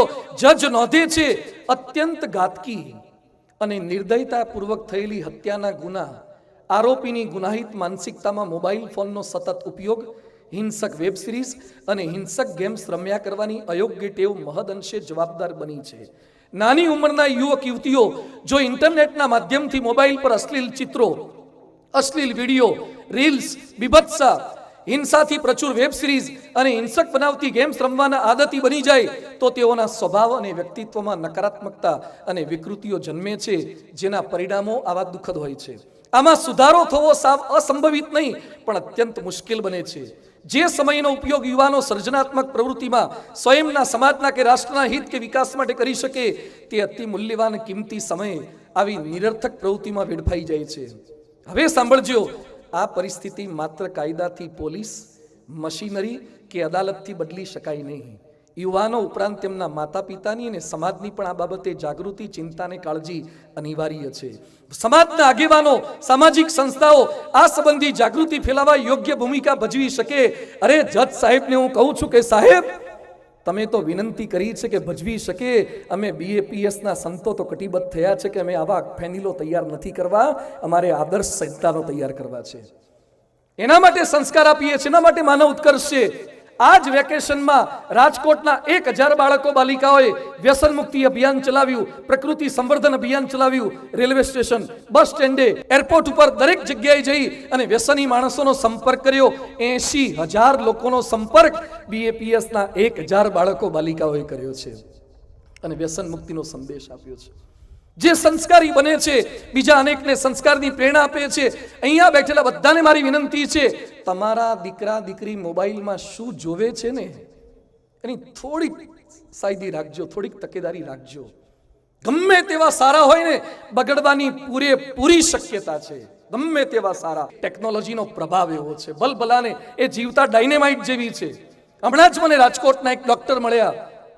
મને કે સ્વામીજી, હું રોડ પર જતો હોઉં ને તો મારી ગાડી કોકને અથડાવી દઉં એવા વિચાર બહુ આવે છે. તમે ડોક્ટર છો ને તમારી ગાડી બીજાને અથડાવવાના કેમ વિચાર આવે? મને કે હું પેલી સ્પીડ વાળી ગેમ રમું છું ને તો ગેમમાં રેસિંગમાં અથડાવવાની બહુ જોઉં છું, પણ એક પણ વખત મેં ફિઝિકલ અથડાઈ નથી. એટલે મને બહુ વિચાર આવે છે કે એકવાર ઠોકું. કઈ દિશામાં ગયા? રાજકોટના એક સિવિલમાં ડોક્ટરે આત્મહત્યા કરી. આ બધું જોઈને આત્મહત્યાના પ્રમાણો વધવા લાગ્યા છે. ભારતમાં 2.6% નશો કરવાની લતના કારણે નશાના આત્મહત્યાના પ્રમાણ વધી ગયા છે. આજે ભારતમાં 3.5 લાખ કેદી છે. મોબાઈલ મીડિયા ગેમને કારણે આ થવા લાગ્યું છે. એટલે પ્રમુખ સ્વામી મહારાજ કહે છે, સાવધાની આપજો, અને જો સાવધાની ચૂકાશે તો મા બાપે પણ બોલવું પડશે કે વધુ પડતું વાલ કરે સંતાનોને બેહાલ. કરજતમાં, મહારાષ્ટ્રમાં કરજતમાં રિસોર્ટમાં 36 છોકરા છોકરી 16 થી 20 વર્ષના રેઇન ડાન્સમાં 700 બોટલ દારૂની સાથે પકડાયા. ચરસ, ગાંજો, હેરોઇન, અને પોલીસને પાછા દબડાવતા હતા. કઈ દિશામાં આપણો સમાજ જઈ રહ્યો છે? આપણે જરૂર છે એને સાવધાની આપવાની, અને સાથે સાથે સાચો વિમર્શ કરવો હોય તો સંતાનોને સત્સંગ આપીએ. એક સરસ પ્રસંગ છે. એક શિકારી રાજા પાસે પોપટ વેચવા માટે આવ્યો. એની પાસે 2 પોપટ હતા. એટલે રાજાએ પૂછ્યું કે પોપટની કિંમત કેટલી? એક પોપટ 1 રૂપિયા વાળો છે અને બીજો છે 1000 રૂપિયા વાળો. કે પોપટ સરખા લાગે છે? 1 રૂપિયામાં તું વેચે છે અને બીજો 1000 રૂપિયા વાળો. રાજાએ બંને ખરીદી લીધા. બીજા દિવસે 1 રૂપિયા વાળો પોપટ સવારે ગાળો બોલવા લાગ્યો, મારો કાપો, બૂમો પાડે. અને 1000 વાળો પોપટ બોલે, સર્વેત્ર સુખી ન સંતુ સર્વે સંતુ નિરામયા, બધા જ સુખી થાય. આવી સરસ વાતો કરવા લાગ્યો. રાજા ગુસ્સામાં આવી ગયા અને જે ગાળો બોલતો તો એ પોપટને મારવા જતા હતા, ત્યાં 1000 રૂપિયા વાળો સંસ્કૃતના શ્લોક બોલતો તો એ પોપટ બોલ્યો, ગવશનાનામ ન શૃણોતિ વાક્યમ અહમ હિ રાજમ વચનમ મુનિનામ ન ચાસ્ય દોષો ન ચ મદ્ગુણો વા સંસર્ગજા દોષ ગુણા ભવંતી. હે રાજા, ગાળ બોલનાર પોપટનો કોઈ વાક નથી ને શ્લોક બોલનાર મારો કોઈ સદગુણ નથી. અમારામાં જે કંઈ થયું છે સંગે કરીને થયું છે, સંગે કરીને. એનો સંગ ખરાબ છે ને મારો સંગ સારો છે. ઝામા સાયકિયાટ્રી જનરલમાં લખ્યું છે, 6 થી 18 વર્ષના 214 બાળકો પર સંશોધન થયું. 112 પરિવારનો સામેલ કર્યા. ડિપ્રેશન ને નેગેટિવ વિચારનો અભ્યાસ કરાયો. જે ઘરમાં માતા પિતા ધાર્મિક હતા, આધ્યાત્મિક વૃત્તિના હતા, એ બાળકોમાં આત્મહત્યાનું, નિરાશાનું પ્રમાણ નહીવત હતું. અને જે વાલીઓ ધાર્મિક નહોતા, આધ્યાત્મિક નહોતા, ત્યાં 80% પ્રમાણ વધારે હતું. વિશ્વ પ્રસિદ્ધ ન્યુરોલોજીસ્ટ ડોક્ટર બેન કાર્સન નાનપણમાં મસ્તીખોર હતા, જનૂની હતા. એના મિત્રને છરી મારી દીધી હતી. 13 વર્ષે પરણેલીને ત્યક્તા થયેલી માતાએ છૂટાછેડા આપ્યા પછી સંતાનને સુધારવા માટે લાઇબ્રેરીમાંથી પુસ્તકો લીધા અને બેન કાર્સનને વાંચવા માટે આપે. રસ પડ્યો, પરિવર્તન થયો. જે પોતાના મિત્રને છરી મારતા હતા એ જ મગજ ચીરી અને ન્યુરોસર્જન થઈને ઓપરેશન કરીને લોકોને જીવાડતા થયા. એક માં ધારે ને, ત્યક્તાબાઈ ધારે તો દીકરાને વિશ્વવિખ્યાત ન્યુરોસર્જન બનાવી શકે છે. આપણે આપણા દીકરા દીકરીઓને ભગવદ્ ગીતા, રામાયણ, ઉપનિષદના પુસ્તકો ક્યારે વાંચવા આપ્યા? એને ક્યારેક સારું સાહિત્ય આપ્યું? ક્યારેક થોડુંક દીકરાઓને વંચાવો, કઈ દિશામાં લઈ જવો છે? પ્રશ્નો આ થવા લાગ્યા છે. આપણે નથી આપતા એટલે થાય છે. એક યુવાન રાત્રે, અમે સભા કરી અને રાત્રે 11 વાગે કાલાવડ રોડ મંદિરે અંદર એન્ટર થતા હતા. એક દીકરો એના બાપ સાથે ઝઘડો કરતો હતો. હું ગાડીમાંથી ઉતરી ગયો, એના બાપને બંનેને ઊભા રાખ્યા અને એના બાપને પૂછ્યું, શું થયું છે? મને કે આત્મહત્યા કરવા જવાની વાત કરે છે. ઘર છોડવાની વાતો કરે છે. એના બાપુજીને મેં બહાર ઊભા રાખ્યા, છોકરાને રાત્રે 11:30 ઓફિસમાં લઈ ગયો. તું શું તકલીફ છે? મને કે ઘર છોડી દેવું છે. તું ક્યાં જઈશ? મને કે આવડું મોટું રાજકોટ છે, 6 ફૂટની જગ્યા નહીં મળી રહે. મારી આગળ પાછી ડાઈ વાતો કરવા લાગ્યો. બધું આખું આવડું મોટું રાજકોટ છે, પણ આજે રાત્રે તું ક્યાં સૂઈ છે મને વાત કર, સામા કાંઠાનો છે. એટલે મને કે કેસરી હિંદ પુલ પર સૂઈ જઈશ. તું કેસરી હિંદ પુલ ઉપર મચ્છર કરડશે તો? મને કે મા બાપની ટકટક થાય એના કરતાં મચ્છરની કચકચ સારી. મારાથી મા બાપની કચકચ ને ટકટક હવે સહન થતી નથી. એકનો એક દીકરો છે, પણ રાત્રે 11 વાગે ઘર છોડવા માટે કેસરી હિંદ પુલ પર જવા માટે તૈયાર થયો. આજે મારે ગૌરવ સાથે ને આનંદ સાથે કહેવું પડે છે, એ જ છોકરો આજે BAPSના કાર્યકર તરીકે સેવા આપી રહ્યો છે. બદલાય છે. અમે તમને ચેલેન્જ આપીને કહીએ છીએ, અહંકારથી નથી કહેતા, એક વિશ્વાસથી કહીએ છીએ, એક શ્રદ્ધાથી કહીએ છીએ, ભગવાન અને ગુરુના આશીર્વાદથી કહીએ છીએ. અહીંયા જેટલા સંતો બેઠ્યા છે ને, એમણે પોતાના સંતાનોનું સર્જન નથી કર્યું, તમારા સંતાનોને સંસ્કાર આપી શકીએ ને એના માટે આ કર્યું છે. અમે અમારો પરિવાર નથી માંડ્યો, તમારા પરિવારને મદદરૂપ થઈ શકીએ એના માટે આ કર્યું છે. વિવેકાનંદ સ્વામી કહેતા, give me 100 Nachiketas, I will move the world. જે નચિકેતાની માંગણી વિવેકાનંદ સ્વામી કરતા હતા, પ્રમુખ સ્વામી એવા નચિકેતાઓ તૈયાર કર્યા છે. યશવંત જેઠવા, બોમ્બેની ચાલીમાં ભણનારો, ગરીબ ઝૂંપડપટ્ટીમાં ઉછરનારો એક છોકરો, અને પ્રમુખ સ્વામી મહારાજે ગરીબ છોકરાને ભણાવ્યો, આગળ વધાર્યો, સંસ્કારી બનાવ્યો, આઈપીએસ થયો અને નરેન્દ્રભાઈ મોદીના SPG કમાન્ડોનો ચીફ થયો. યશવંત જેઠવા એક ગરીબ પરિવારનો છોકરો પ્રમુખ સ્વામી ભણાવ્યો, અત્યારે ઓરિસ્સામાં DIG તરીકે સેવા આપી રહ્યા છે. આખા ઓરિસ્સા સ્ટેટના પોલીસ વડા તરીકે યશવંત જેઠવા છે. નક્સલવાદ સામે એને એટલું સુંદર કામ કર્યું. સુંદરગઢ જિલ્લામાં એને તાલીમ આપી પ્રમુખ સ્વામીના શબ્દોથી. પ્રમુખ સ્વામીજી બોલ્યા હતા, ધૃણાથી કોઈ કામ ન થાય. પોલીસની ભજન મંડળી ઊભી કરી, ગામ લોકો જોડાવા લાગ્યા, પોલીસોની સાથે ભળવા લાગ્યા, ત્યાંના લોકલ માણસો જોડાવા લાગ્યા. જે નક્સલવાદીઓ સાથે ભળી જતા હતા એ પોલીસને સહકાર આપવા લાગ્યા. હોકી ટુર્નામેન્ટ શરૂ કરી, ધાબળાને દવાઓનું વિતરણ કર્યું, એક નક્સલવાદીઓને શરણે લેવા લાગ્યા, એના લગ્ન કરાવી આપ્યા. નક્સલવાદ ઓછા કરવા માટે એને પારિતોષિક આપવામાં આવ્યું, કારણ કે BAPSની બાળ પ્રવૃત્તિની તાલીમ એણે પ્રાપ્ત કરી હતી. અને જો આ ન હોય તો હવે સાંભળજો, એક પ્રખ્યાત બાળકની વાત મારે કરવી છે. 7 વર્ષના એક છોકરાને એના બાપે નક્કી કર્યું કે મારા દીકરાને ટેનિસ સ્ટાર બનાવવો છે. બહુ ભારે પ્રેક્ટિસ કરાવે, ટેનિસ બોલને ડ્રેગન બોલ મશીનમાં મૂકે, એટલે મશીન તો ફૂલ સ્પીડમાં બોલ ફેંકે અને એના દીકરાના હાથમાં રેકેટ આપે. 110 માઇલની ઝડપે બોલ ફેંકાય. અને દીકરાને કીધું કે 110 માઇલની ઝડપે બોલ આવશે, એને તારે રેકેટ પર પકડવાનો છે અને સામે શોટ મારવાનો છે. દિવસમાં આવા 2500 બોલની પ્રેક્ટિસ કરાવે. 22 વર્ષ સુધી આવી પ્રેક્ટિસ કરનાર 8 વાર ગ્રાન્ડ સ્લેમ વિજેતા બન્યો. 1996માં ઓલિમ્પિક ગોલ્ડ મેડલ વિજેતા બન્યો. એ દુનિયાનો વિખ્યાત ટેનિસ સ્ટાર આંદ્રે અગાસી, જેને એના બાપે તાલીમ આપી, ટેનિસની તાલીમ આપી. આંદ્રે અગાસી જિંદગીમાં 870 મેચ જીત્યો છે. એક વર્ષમાં $31 મિલિયન ગેમમાંથી અને જાહેરાતમાંથી $25 મિલિયન કમાતો. હવે સાંભળજો બધા વાલીઓ, એ આંદ્રે અગાસીએ વિશ્વખ્યાત ટેનિસ સ્ટાર એક આત્મકથા લખી છે પોતાની. એનું નામ છે ઓપન. એમાં નોંધ્યું છે, હું બધાને કહું છું કે શ્રેષ્ઠ બનવાથી સારું લાગે છે, પણ તે હકીકતમાં જૂઠાણું છે. હું એવું કશું જ અનુભવતો નથી. હું ઘણા કલાકો સુધી શેરીઓમાં રખડતો રહું છું અને વિચારતો રહું છું કે મારામાં શું ખામી છે. હું આ દુનિયાનો નંબર 1 ટેનિસ પ્લેયર છું, છતાં અંદરથી ખાલીપાનો અનુભવ કરું છું.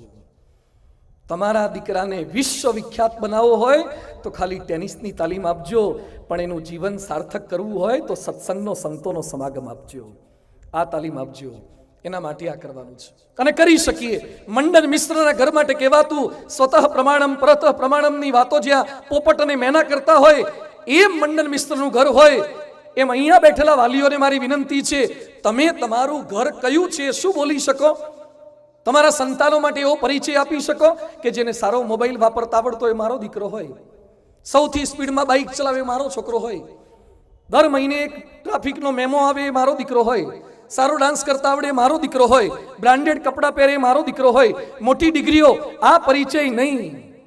જો તમે એમ બોલી શકો, શિક્ષિત હોય, સંસ્કારી હોય, સહનશીલ હોય, સંયમી હોય, સેવાભાવી હોય, સંપીલ હોય, સ્વધર્મી હોય અને શ્રદ્ધાળુ હોય, એ મારો દીકરો હોય, તો વિમર્શ તમારો સાચો.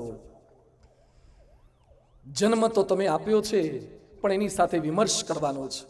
આજે આપ સૌ કોઈને મારી વિનંતી છે, BAPS સંસ્થા દ્વારા એવા હજારો બાળ બાલિકા કેન્દ્રો, એવા યુવક યુવતી કેન્દ્રો ચાલી રહ્યા છે. દર રવિવારે 1000 ઉપરાંત યુવકો બાળકો બાલિકાઓ સભાનો લાભ લઈ રહ્યા છે. ન કોઈ જ્ઞાતિ, ન કોઈ સંપ્રદાય, ન કોઈ ધર્મ. ભૂલી જજો, તમે સ્કૂલમાં બાળકને મૂકો છો ત્યારે સ્કૂલના સંચાલક કઈ જ્ઞાતિના છે જોઈને મૂકો છો કે શિક્ષણ સારું આપશે જોઈને મૂકો છો? તો જ્યાં સારા સંસ્કારની વાતો થતી હોય પગથિયું ક્યારેક ચડાવજો, એ તાલીમ ક્યારેક આપજો, તો શક્ય બનશે. સંતાન સાથેનો વિમર્શ, અને આશા રાખીએ, પ્રાર્થના કરીએ છીએ આપણે પણ આપણા સંતાનોને તાલીમ આપી શકીએ. પણ છેલ્લે 5 મિનિટ આપની મારે લેવી છે કે જે મોટો પ્રશ્ન અત્યારે હોય તો સંતાનનો તો છે, પણ પતિ પત્નીના પ્રશ્નો ખૂબ ભારે છે. સાસુઓની સમસ્યા તો એના કરતાંય ભારે છે. અને ભાઈ ભાઈના ઝઘડા. પંજાબમાં 2 સગ્ગા ભાઈ પોન્ટી ચડ્ડા, 800 કરોડની સંપત્તિ હતી, છતાં એકબીજા પર શૂટિંગ કરીને બંને એકબીજાને મારી નાખ્યા. હમણાં 2 દિવસ પહેલા દક્ષિણ ભારતમાં એક ભાઈએ પોલીસમાં કેસ કર્યો પોતાની પત્ની પર. શું કેસ કર્યો? કે મારી પત્નીને મેગી બનાવતા સિવાય બીજું કંઈ આવડતું જ નથી. જ્યારે કહો ત્યારે મેગી મેગી મેગી જ બનાવી કરે છે. એટલે કેસ કર્યો. જજે કેસનું નામ આપ્યું છે મેગી કેસ. Maggi case. આ પરિસ્થિતિ છે. અમદાવાદમાં એક છોકરીએ, પરણેલી બાઈએ પોલીસમાં કેસ કર્યો પોતાના પતિ ઉપર, પોતાની સાસુ પર. કેમ? એ કે મને ઘરમાં પોતું મારવાનું કીધું. તો પોલીસ કે પોતું મારવાનું આપણા ઘરમાં કીધું, મેં ખોટું શું? એ કે હું MBA થયેલી અને હું પોતું મારું? આજે ક્યાંક ભણ્યા પછી પણ IAS ઓફિસરોને પણ છૂટાછેડા થાય છે. રાજકોટનો એક યુવાન મળ્યો, એની ઘરવાળી છોડીને જતી રહી છે. એટલે મેં કીધું કેમ છોડીને જતી રહી? મને કે એના મોબાઈલમાં એક વાક્ય લખેલું છે, BA જબરી. BA જબરી. એટલે મેં કીધું શું કહેવા માંગે છે? એ કે હંમેશા વાક્ય વાંચ્યા કરે, જબરી થા તો તારા પતિની સામે તું ટકી શકીશ. આજે માણસ કૂતરા સાથે, વાઘ સાથે, સિંહ સાથે કામ લેતા શીખી ગયો, માણસ સાથે કામ નથી લઈ શકતો. મોટામાં નિષ્ફળ ગયા છે. બિલ ગેટ્સ પણ નિષ્ફળ ગયા અને જેફ બેઝોસ પણ નિષ્ફળ ગયા. અને ફિલ્મના પડદા ઉપર સત્યમેવ જયતેની ડાઈ વાતો કરનારા કલાકાર પણ નિષ્ફળ ગયા છે. અને કોલાવરી ડીની વાતો કરનારા પણ નિષ્ફળ ગયા છે. આવતીકાલે મારે વાતો કરવી છે મિલે સુર મેરા તુમારા. પતિ પત્નીના પ્રશ્નો કેમ છે? સાસુ વહુના પ્રશ્નો કેમ છે? ભાઈ ભાઈના પ્રશ્નો કેમ છે? આજે બોસ અને સ્ટાફના પ્રશ્નો કેમ છે? માણસ મંગળ ઉપર પાણી છે કે નહીં એ શોધી શકે છે, પણ પોતાના પરિવારના સભ્યોની આંખમાં પાણી આવે છે કે નહીં એ શોધી શકતો નથી. આવતીકાલે સગા સ્નેહી મિત્રો સાથે હજારોની સંખ્યામાં મિલે સુર મેરા તુમારા એ વિષય દ્વારા વ્યક્તિના સંબંધોની વાતને શીખી શકીએ, સમજી શકીએ, આત્મસાત કરી શકીએ. એ જ ભગવાન સ્વામિનારાયણ પરમ પૂજ્ય પ્રમુખ સ્વામી મહારાજ, મહંત સ્વામી મહારાજના શ્રી ચરણોમાં પ્રાર્થના. ખૂબ ખૂબ આભાર સાથે સૌ કોઈને આવતીકાલ સુધી જય સ્વામિનારાયણ.